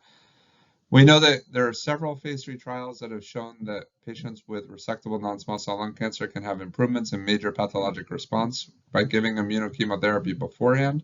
Those responses are typically in the 30 to maybe up to 50% range. Could SBRT help that outcomes? So this trial looked at a similar backbone of giving SBRT to the primary tumor, followed by immunotherapy with concurrent chemotherapy, and then resection thereafter. So unlike the prior phase 3 trials, again, this is adding SBRT just like the SAC trial was. This trial, a little bit larger analysis, and similarly, nearly all patients had R0 resection, similarly, no 30-day mortality. And here the major pathologic response rate was 76%, so very, very impressive, including over 50% with a pathologic complete response, very high rates of nodal clearance, and low toxicity rates, also further supporting this potential approach in future trials. In small cell, there are a couple of things noteworthy, a lot of it related to fractionation in the limited stage population. Small cell, we know, is one of the most radiosensitive tumors of all histologies. It has an exponential cell death even to low doses of radiation. Delivering twice-day radiation, therefore, can allow for giving a lower dose per fraction that can still preserve killing of tumor while better protecting normal tissues. And we've established that the standard dose of treating with twice-daily radiation is 1.5 gray twice daily, and that was published all the way back in 1999 based on Intergroup 009 trial, showing that 45 gray and 1.5 gray BID fractions have better survival than 45 gray and 1.8 daily fractions. So what's changed since? Well, one was a publication. This was in JCO this year, 2023, the CalGB 30610, also the Alliance, and RTG 0538 trial. This is looking at limited stage patients. There were originally 3 arms. Ultimately, was a contest between the standard 45 gray and twice daily fractions versus 70 gray and once daily fractions. And ultimately, the trial showed there was no statistical difference in either toxicity rates or in survival. So certainly once daily is an option, but twice daily and 1.5 BID fractions continues to be the standard. Question is that enough? This was published 2 years ago in Lancet Oncology, a Norwegian trial looking at a higher dose of twice daily radiation. Instead of 45 gray and 30 fractions, this was 60 gray and 40 fractions, both BID regimens, but an escalated regimen in a phase 2 randomized trial. There it showed a benefit in overall survival with a P of 0.012, favoring the high dose BID treatment. Based on that trial, investigators from China presented at ASTRO 2023 in a main plenary and clinical trial session, looking at high-dose hyperfractionated thoracic radiotherapy versus standard dose for limited stage small cell lung cancer. This was a phase 3 trial. Over 220 patients were randomized. Patients received either the standard of care, 45 gray and 1.5 gray daily fractions, or 54 gray and 1.8 gray daily fractions twice daily. Patients received 4 cycles of concurrent chemo per standard of care. Radiation was started anywhere from day 0 to day 42 after the first cycle of chemo. PCI was given in patients with responsive disease, and at interim analysis, the median overall survival was significantly in favor of the higher dose BID arm, and so the trial was closed early. These were the final results presented at the ASTRO plenary session. At a median follow-up of 45 months, the median overall survival was 62.4 months in the high-dose arm versus 43.1 months in the low-dose arm. Median progression-free survival, while median was significantly better, 30 versus 16 months, P of 0.044, you can see here on the top right that at most time points, including anything after 24 months, the curves really overlap. So not much benefit in progression-free, but a dramatic widening of the curves for overall survival that you can see on the top left. Nicely, despite delivering higher doses, just like in the Norwegian trial, there was no added toxicity in doing so. So the take-home messages from this: twice daily radiation to 54 gray compared with standard dose of 45 gray can lead to better overall survival and maybe progression-free survival without adding toxicity, and so it should be considered as an alternative. Should this change our standard of care immediately? Well, maybe. A couple of things to consider. One, these were very favorable patients, all ECOG 0-1. Cutoff was 70 years for enrollment in this trial. We know the median age of small cell diagnosis is 70 years, and many of our patients are heavy smokers that are frail, ECOG 2 or higher. So those patients, we don't know how well they would tolerate this higher dose regimen. We also don't exactly understand why, as this has not been published yet, there's very little benefit in progression-free survival, but such a dramatic benefit in overall survival. Lastly, we don't know how high-dose radiation will be safely integrated with immunotherapy should immunotherapy become standard of care in this patient population. NRG Oncology LU005, which was looking at adding atezolizumab to chemo radiation for limited stage small cell, is now completed accrual. So if that trial is positive, we'll question what dose we should be giving once again. On the other end of the spectrum for extensive stage small cell lung cancer, this was a trial also presented at ASTRO 2023, looking at standard dose 30 gray and 10 fraction consolidation versus dose escalation to 45 gray. This was also out of China. This was also a phase 3 randomized trial. Why give consolidated radiation? Well, we know that for both limited stage and extensive stage patients, intrathoracic progression happens in the majority of patients, especially after first-line systemic therapy alone without radiation. That intrathoracic progression drives metastatic disease and shortens overall survival. The CREST trial, published in the mid-2010s, 2015, was a 500-patient trial looking at standard of care systemic therapy versus standard of care systemic therapy with 30 gray and 10 fraction consolidation. That consolidation improved the recurrence-free survival and overall survival beyond 1 year. You can see at 18 months it became significant and continued at 2 years with essentially no long-term survivors without consolidation therapy. So based on that, this study was done, presented at ASTRO. It was a multi-center randomized phase 3 trial looking at 45 gray and 15 fractions versus standard of care 30 gray and 10 fractions after giving chemotherapy and patients responding to chemotherapy. PCI was recommended for these patients as well. Here you can see there was no difference in local recurrent-free survival or distant metastatic-free survival. And the median overall survival, not different as well. P was 0.61. Similarly, progression-free survival was also not different. There, the P was 0.19, so negative trial. Take-home messages, 45 gray and 15 fraction higher dose consolidation is not beneficial. It did have higher toxicity rates without improving outcomes. The toxicity, especially esophagitis, was higher. So therefore, the standard of care should continue to be 30 gray and 10 fractions when giving consolidation. Now on the oligoprogression side, the BC Cancer Group reported at the ASTRO 2023 annual meeting a stereotactic ablative radiotherapy trial for oligoprogressive cancers called the STOP trial. This was a phase 2 multi-center randomized trial in 8 centers in Canada. It was open label phase 2, randomized 1:2, included all histologies. All patients received at least 3 months of systemic therapy. Prior to developing oligoprogression, they were treated in up to 5 sites of oligoprogression disease. The control arm was systemic therapy alone, although they could receive palliative radiation, versus the oligoprogressive arm receiving definitive ablative doses of radiation. While there was no appreciable high-grade toxicities from SBRT, quality of life also not different compared with SBRT and control. There's really no difference in improvement with SBRT, progression-free survival and overall survival not statistically different. Take-home message, no difference in PFS or OS in a basket histology trial with SBRT for oligoprogressive disease. And therefore, while histology response was not observed, further efforts should be considered, including phase 3 trials that are histology specific.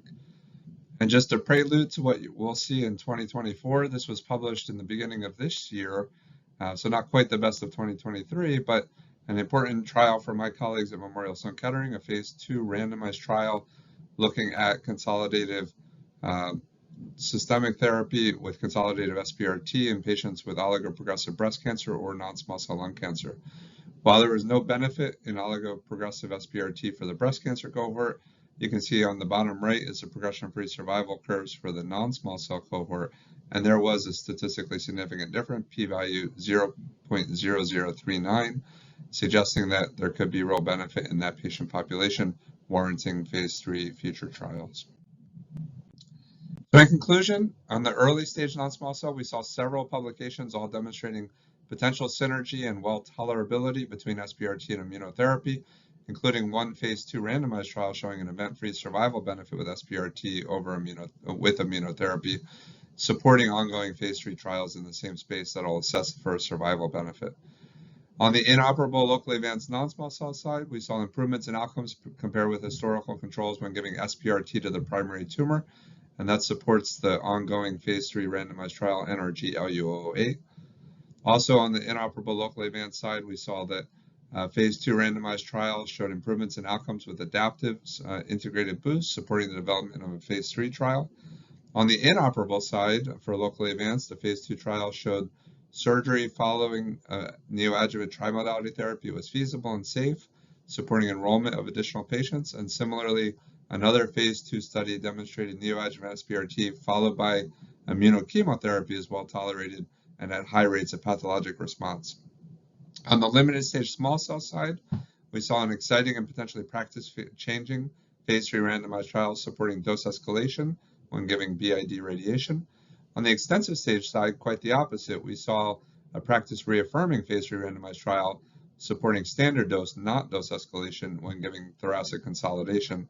And then lastly, on the oligoprogression side, for non-small cell, while there is a lack of benefit in a phase 2 randomized trial across all histologies, in a separate phase 2 randomized trial, there was a benefit specifically for our non-small cell patients, supporting the development of future clinical trials. Thank you very much.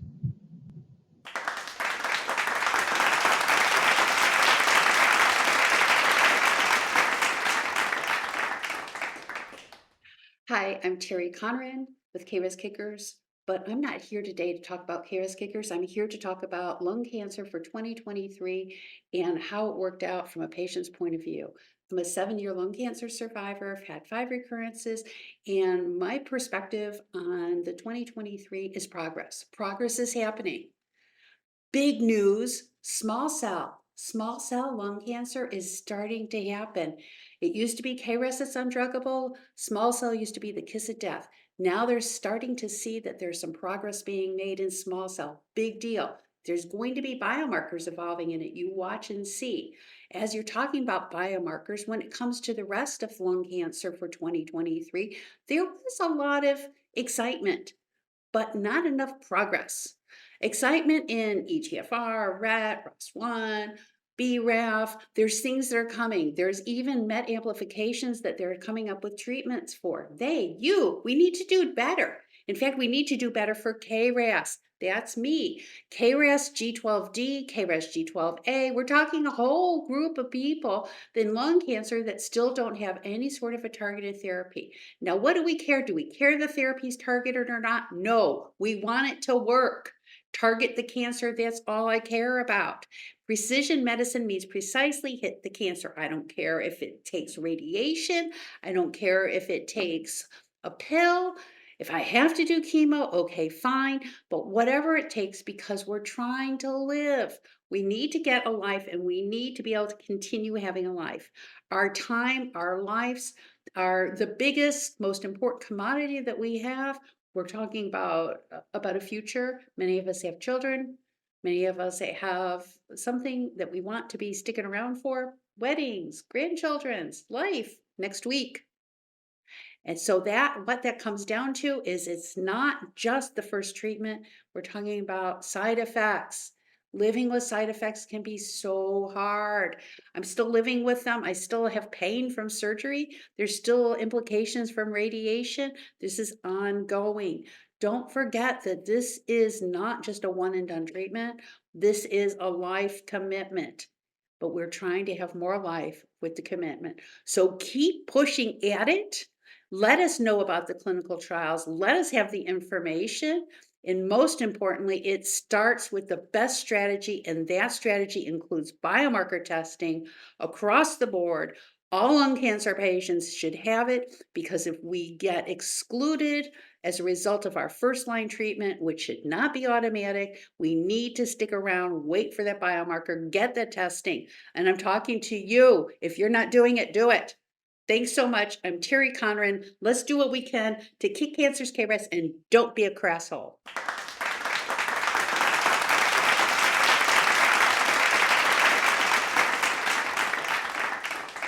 Hi, my name is Reegan Knowles, and I'm from the Caring Futures Institute at Flinders University in South Australia, and also a member of the Multinational Association of Supportive Care in Cancer, or MASCC, which is the preeminent international organisation bringing together supportive care researchers, clinicians, and patient advocates together to address supportive care in cancer.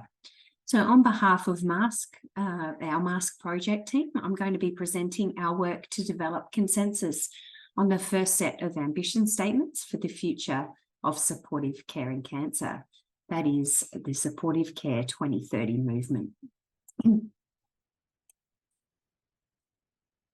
So I'm going to cover today the background and aim of our project, as well as how we went about developing the ambition statements, provide a bit of a focus on how we went about understanding our patient perspectives, and then present those ambition statements.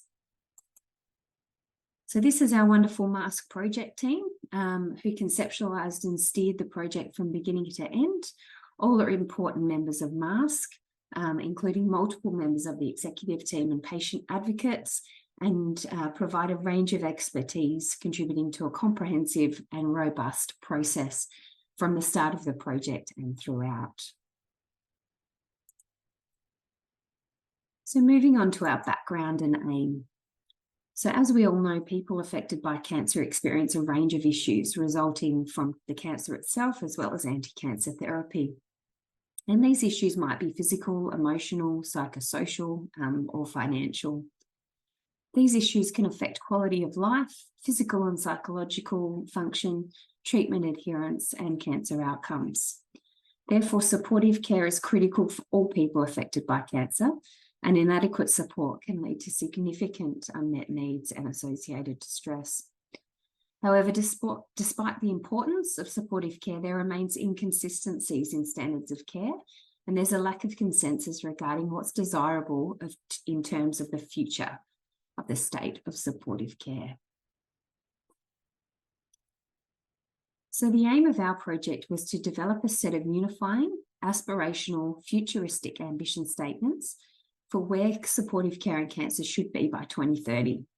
And these statements will inform a roadmap to provide coordinated guidance to activities across all study groups of MASCC and beyond to benefit all people affected by cancer. So how did we go about developing the statements? Well, we used a modified Delphi methodology involving 3 rounds of consultation. So Delphi methodology is a well-established methodological approach used to seek consensus from a range from multiple stakeholders on the phenomena of interest. So our Delphi involved 2 rounds of online surveys involving an expert panel made up of MASCC study group leaders. So MASCC's made up of over 20 study groups, each with a lead, a deputy lead, and group members that are all interested in a specific aspect of supportive care. So for example, pain, mucositis, nutrition, physical activity, etc. So all MASCC study group leaders were invited to participate in our research. Then our 3rd round of our Delphi involved our patient advocates who each participated in an online individual interview. And I'll provide a little more detail about the methodology in the coming slides. So without going into too much detail, this slide just provides a bit of an overview of the participants of our research in terms of both the expert panel and the patient advocates. So you can see that we had participants representing many regions of the world, different in terms of our patient advocates, different cancer types, and our MASCC study groups were well represented by our participants, and we had clinicians, researchers, and lecturers included in that expert panel, and we had a range of experience in terms of the years that our expert panel had been working in cancer. So more detail about our methodology and some results as well. So first of all, 25 MASCC study group leaders representing 18 MASCC study groups participated in a preliminary online survey where they could suggest up to 5 potential ambition statements. And this resulted in the contribution of 99 potential statements. So through a series of discussions, the project team were able to collapse these down to 23 ambition statements that to be considered in round 1 of the Delphi. So in round 1, there were 25 study group leaders participated in an online survey, and they were asked to rate the 23 ambition statements according to whether they strongly agreed, were neutral to, disagreed, or strongly disagreed that each statement should be included in the final list. They were also asked to rate the clarity of each statement, and they could provide qualitative comments about the statements and any statements they felt were missing. So 12 statements reached consensus. Consensus was achieved when 80% of participants either strongly agreed or agreed that the ambition statement should be included in the final list. So 12 statements reached consensus and 11 didn't. And after round 1, the project team considered those 11 that didn't reach consensus, and we discussed whether to remove them and reword them. And in the end, we decided to remove one of these ambition statements and to reword the others for revoting in round 2. So in round 2, 18 members of the expert panel rated each of the 10 ambition statements that hadn't reached consensus, again using that Likert scale. 4 ambition statements reached consensus in round 2, and 6 did not. So we then considered the 6 that didn't reach consensus and did some rewording to increase clarity as well. And we decided that we would send through all of the 16 statements that did reach consensus in rounds 1 and 2, as well as the 6 that didn't, into round 3, so that our patient advocates could consider all of those potential ambition statements. At the end of we then, after consideration of the patient advocate feedback, the decision was made to include one of the statements that didn't reach consensus in round 1 and 2, and to remove one of the statements that did reach consensus. The project team also reworded the statements to increase clarity, but that did not change the substance of the statements. So this led to our final list of 13 ambition statements, 2 of which included 2 sub-statements. So a critical component of our research was the authentic patient advocate engagement. So over the next few slides, I'm going to provide a little bit more information about how we achieved this in the context of developing and refining the final ambition statements. So it's well established that meaningful and authentic participation of consumers and patient advocates is critical in all health research. In our research, we facilitated our patient advocate engagement in round 3 of our methodology, but we also had patient advocates as part of our project team as well. So we conducted 11 one-on-one individual interviews with people identifying as patient advocates already, and they were already known to members of the project team. We provided participants with a list of the ambition statements arising from rounds 1 and 2, so those that did reach consensus and those that didn't. And then we allowed discussion from our patient advocates and for them to provide feedback about each of those statements one by one, including whether they think they should be included in the final list and why not, whether they needed any rewording, and we also asked them for their opinions if anything was missing, and any other general comments, of course.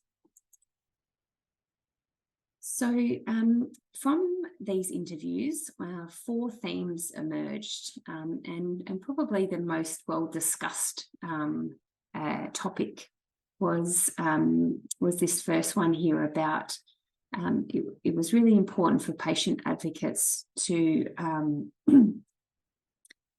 to suggest consideration of whether the statements are aspirational and ambitious, or were they actually unrealistic or not applicable to all. So really this comes down to the issue of equity and the importance that our statements are sensitive to and represent all people, regardless of their resources and where they live. So as we know, supportive care is not a priority in many low and middle income countries, particularly those that don't have the capacity to treat cancer well. For example, one participant described that due to political reasons, patients can't access some aspects of their care in their own country and need to apply for permission to travel to other countries for care.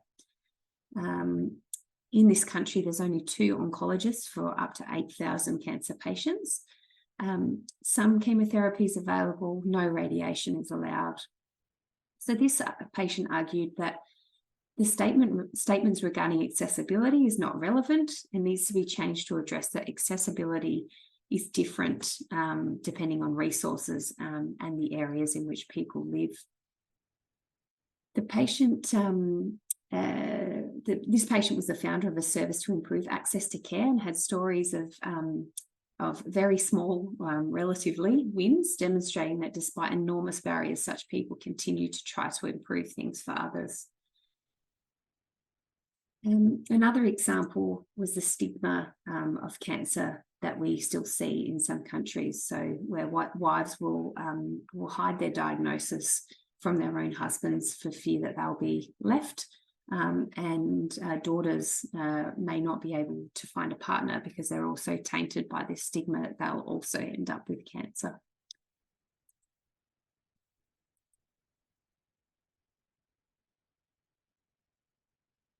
Another important theme that emerged was the importance of ensuring that the power of the patient or the consumer was stronger in the statements.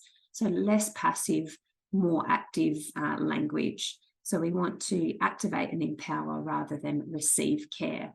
So for example, patients shouldn't just receive care from their healthcare providers, but be empowered to engage in that care and be an active member of their own healthcare team. So an example of this was a quote from a patient advocate that said that they didn't see come out strongly that statements around patient-centered, consumer-focused, that patients should work with healthcare providers. It's more than patients, cancer patients should receive this. It needs to be more about patient activation. There are also some general comments around the statements needing to be simplified to make them easier to understand. So for example, many patient advocates didn't understand what risk and resource stratification was. And once this was explained, they were able to understand it, but it highlights the need for our statements to be worded simply. And finally, patient advocates agreed mostly with the clinicians and researchers that participated in rounds 1 and 2, but they did suggest removing the statement about young people due to it being covered by the use of the term all people throughout ambition statements. And they suggested that one of the statement about financial toxicity minimization, which hadn't reached consensus, should actually be included as well. So one patient said, I didn't really understand why in this one about younger people, it said about lifelong supportive care. I felt like by being so specific here, it implied the exclusion of other groups. So moving on to how our patient advocate perspectives shaped our statements. So we, as I mentioned previously, we did end up including a statement that didn't reach consensus, and that was the one about financial impact minimisation. We also removed a statement that did reach consensus, and that was the one about young people, because we felt that it was accurate that the term all people covered all people, and that it wasn't necessary to single out subgroups. We added a preamble and some subheadings and collapsed some similar statements into one to improve the accessibility of the statements. And then we made sure that we used active language for patients throughout all of our statements. So, for example, all people affected by cancer are empowered to engage in supportive care rather than receive supportive care. So moving on to our ambition statements. So it's a little bit difficult to present all of those ambition statements in a presentation like this. So we certainly invite you to and encourage you to scan the QR code up here in the right-hand corner to access the entire ambition statements. But what we've got here is the headings of each of those ambition statements and an example of a complete ambition statement. Excuse me. So each statement addresses one aspect of supportive care, and together the statements provide a comprehensive vision for the desirable future state of supportive care. The ambition statements were launched last year in Japan at the 2023 MASCC annual scientific meeting, with a particular focus on getting some feedback from attendees about where to from here. Attendees discussed the importance of ensuring the statements become a driving force for action, as well as guidance for the implementation of a coordinated, resource stratified, and person-centered approach by all supportive care experts. So we agreed that statements should inform the development of research, clinical practice, education, and policy. We talked about the importance of collaboration and spreading the leadership load. So where multiple teams and organisations within MASCC and outside of MASCC lead discrete projects that align with these ambition statements, because as we all know, many hands make light work. So as I said, access to a full list of the statements is available through the QR code, and I'll also provide some more details about that on the following slides. Moving back one. So these are our ambition statements that have now been uploaded to the Flinders University Academic Commons and have also been allocated with a digital object identifying code. So they can be accessed by following the link on this slide or by scanning the QR code there. We're close to submitting a manuscript for peer-reviewed publication. We'll advertise this once it becomes available. So that brings us to the end of the presentation. Thank you so much for listening, and we certainly encourage you to access these ambition statements and use them to guide relevant future work in the future. Thank you very much.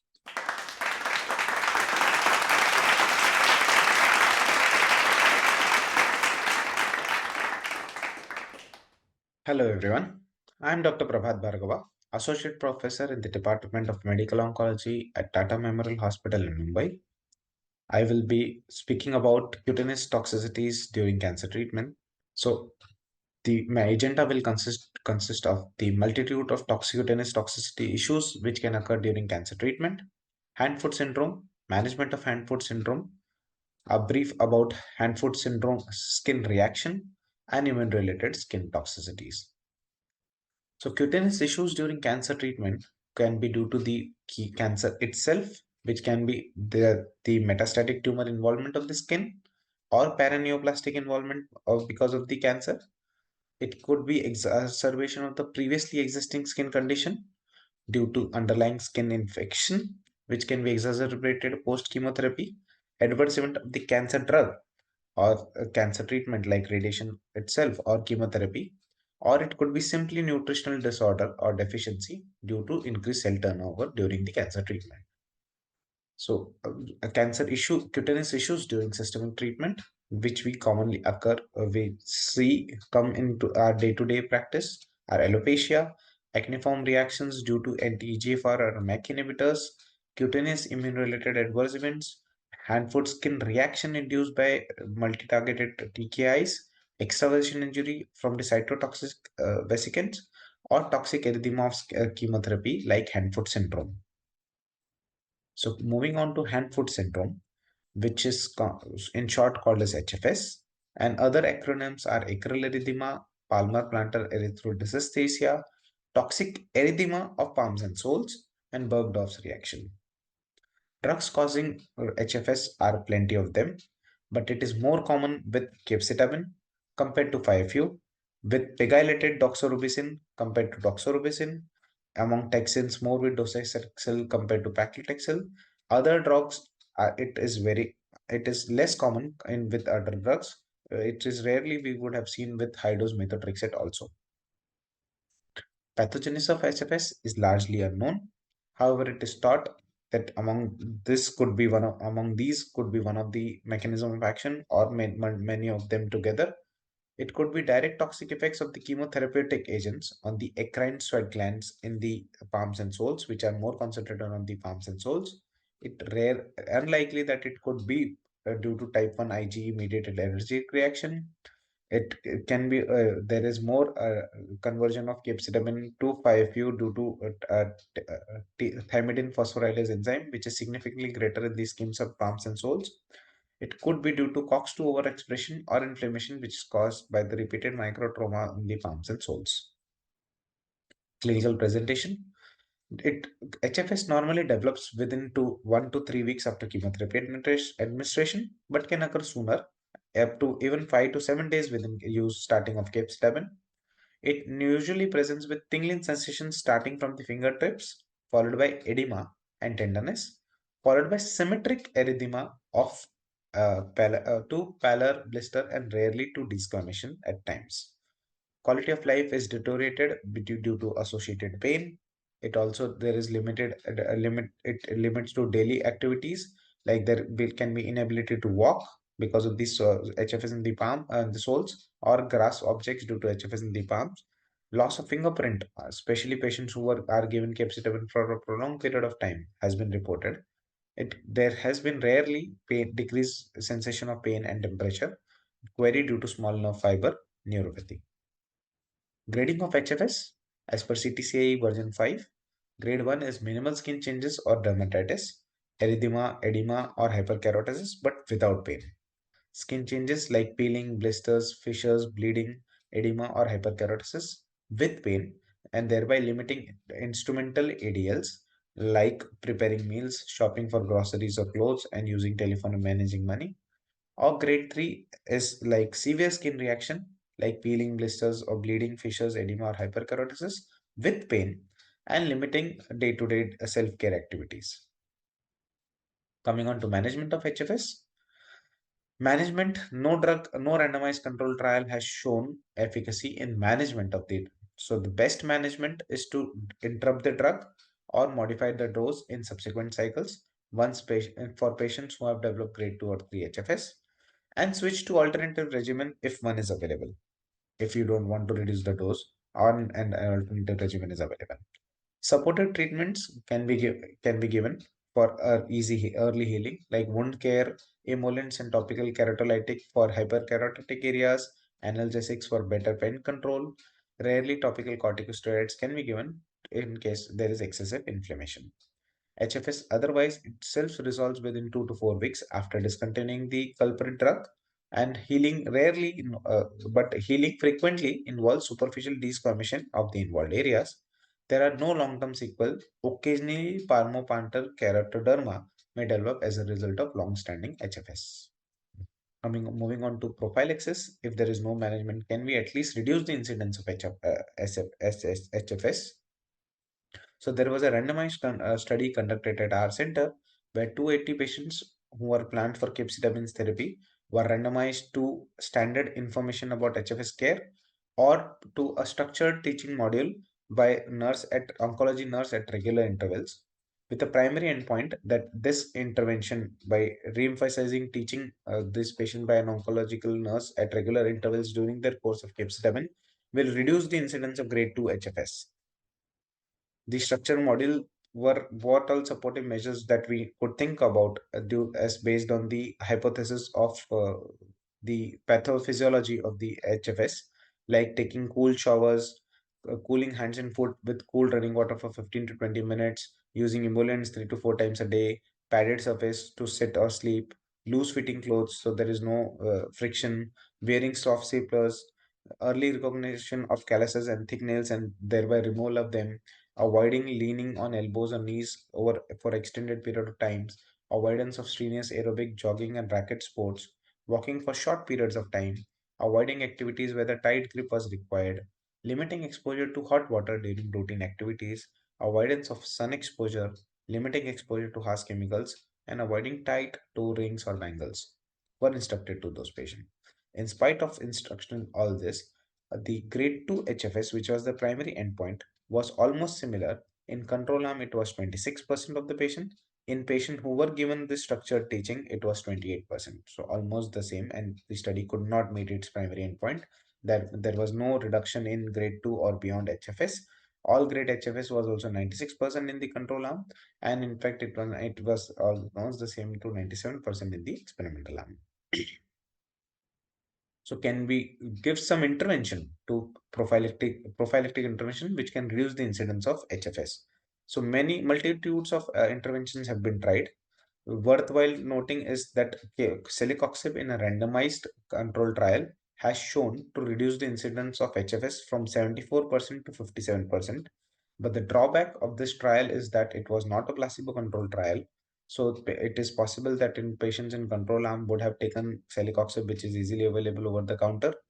And we know that celecoxib over a period of time with capecitabine, if it is given for a prolonged period of time, may lead to some cardiac illness. So hence it is not routinely used in our day-to-day practice, in spite of showing some benefit in the randomized control trial. All other interventions have not shown efficacy in randomized control trial. Worthwhile to be noted is that pyridoxine in a retrospective 3-arm study has shown when given it more than 200 milligram per day has shown that it can improve symptoms. Otherwise, vitamin E and systemic steroids have shown improvement only in case series but not in randomized studies. Same thing for treatments. For pyridoxine and vitamin E, there is some evidence that it can reduce, but not a randomized prospective trial. So a meta-analysis was conducted where initially 295 records were screened, but only 10 studies could be had quality data and could be included in the meta-analysis. Of most of the trials we have seen in the previous snapshot. For mild HFS, none of the intervention helps. So even celecoxib does not improve the mild HFS. But for severe HFS, celecoxib, we can see in this forest plot that celecoxib does reduce the incidence of moderate to severe HFS. But as with the caveat, as I've told previously in the pertaining to celecoxib trial. So now we know that COX-2 inhibitor may work. Can topical diclofenac work in reducing the capecitabine-induced HFS? So this was presented at ASTRO 6 months back. It was a single-center trial where patients who of breast and GI tract of 18 years of age with performance status of 0 to 2 who were planned for capecitabine therapy were randomized to twice daily application of 1% diclofenac gel for first 4 cycles or to matching placebo, application of matching placebo for first 4 cycles. So roughly 264 patients were planned for enrollment over a period of 18 months, and they hypothesized that grade 2 or more HFS will reduce from 30% to just 15% with addition of diclofenac. Other endpoints are as shown in the screen. They randomized 264 patients, 131 patients in the diclofenac arm and 133 in the placebo arm. They could analyze only 130 patients out of 131 in the diclofenac arm and all 133 patients in the placebo arm. Baseline characteristics were well matched between the two. You can see the median age was 47 years in both the arms. Predominant patients were female because breast and GI only 2 diseases were eligible. Performance status was 0 to 1 in 60% of the patients, 60 to 65% of the patient. 60% of patients received combination of capecitabine based therapy. Breast patients were roughly 55%. There were chemo naive in roughly 60% of the patients, and the majority were in the advanced stages of disease. As we know that in breast, capecitabine is not the first line in a curative setting. So here, most of the patients were in advanced stage. They could achieve their primary endpoint there was significant reduction in grade 2 or beyond HFS from 15% in the placebo arm to just 3.8% in the diclofenac arm. That is absolute risk reduction of 11.2%. Relative risk was reduction was 0.25%. Even their secondary endpoint of all grade HFS was significantly achieved. It was 18.1% in the placebo arm, and it reduced by 12% to just 6.1% in the diclofenac arm. There were no fresh safety signal of topical diclofenac as expected. The grade 3-4 events were almost the same in both the arms. Grade 3 diarrhea roughly 7.5%, mucositis roughly 3% in diclofenac arm and 6% in the placebo arm, and myelosuppression 1.5% in the diclofenac arm and only 0% in the placebo arm. For the subgroup which were analyzed, we can see that topical diclofenac seems to be favoring in all these analyzed subgroups over the placebo arm. So topical diclofenac gel can significantly reduce the incidence of grade 2-3 HFS. Just a topical therapy, no need of taking it. So most likely there won't be any long-term side effects. So this can be a better option for our patients compared to celecoxib. Moving on to hand-foot skin reaction, which I will take it in brief. So drugs causing HFSR are mainly TKIs. It is more commonly reported percentage-wise with cabozantinib, but you can see other TKIs also cause it, HFSR. So pathogenesis is largely unknown, but we know that it is due to tyrosine kinase inhibitors. So it is hypothesized that the pathogenesis could be inhibition of VEGF receptor or PDGFR receptor, or it could be microcapillary trauma and an inability to repair vascular trauma at sites which are prone for mechanical and friction stress. So HFSR is more commonly at pressure points, whereas we saw HFS was symmetrical all over the palms and soles. So HFSR roughly appears within first 2 to 4 weeks of using TKI. It involves palms and sole, but can also occur other friction prone areas. It is focal, hyperkeratotic, callus-like lesion on an erythematous base in areas which are prone to friction, and it does not involve entire palm and sole, unlike HFS. These lesions can begin as bullae or blisters sometimes, rarely. Pain, paresthesia, tingling, burning, soreness of palms and soles can be seen. Long-term cutaneous sequels have not been reported. We can see that it is mainly on the pressure areas and not symmetrical. Grading for HFSR and HFS is the same grade 1, grade 2, and grade 3.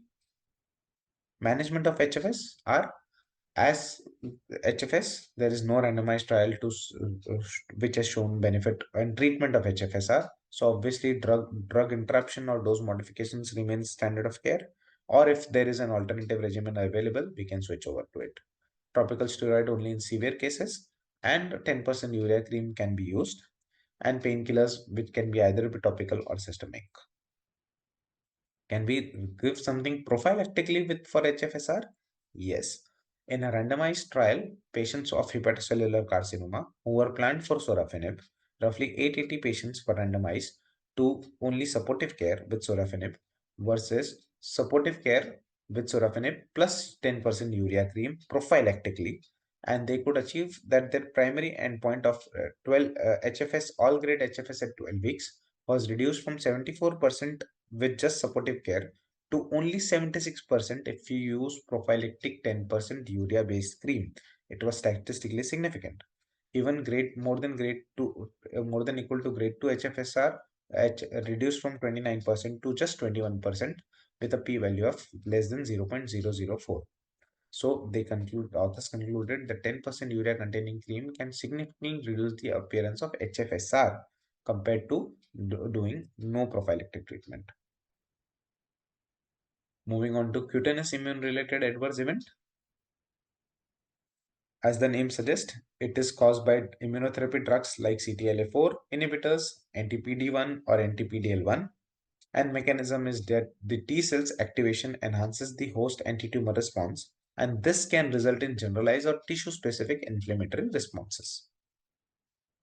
Clinical presentation can vary from just simple pruritus to maculopapular rash, which is more common. compared to pruritus, 2 maculopapular eruptions, lichenoid lesions, eczematous eruptions, immunobullous reactions, more common in patients who have underlying autoimmune diseases. Vitiligo, vitiligo is nothing but immune-related alteration of the melanocytes, more common in patients with melanoma, alopecia areata, or it can rarely be severe to up to like SJS or 10 or DRESS. So management of cutaneous immune-related adverse event as per MASCC guidelines is as follows.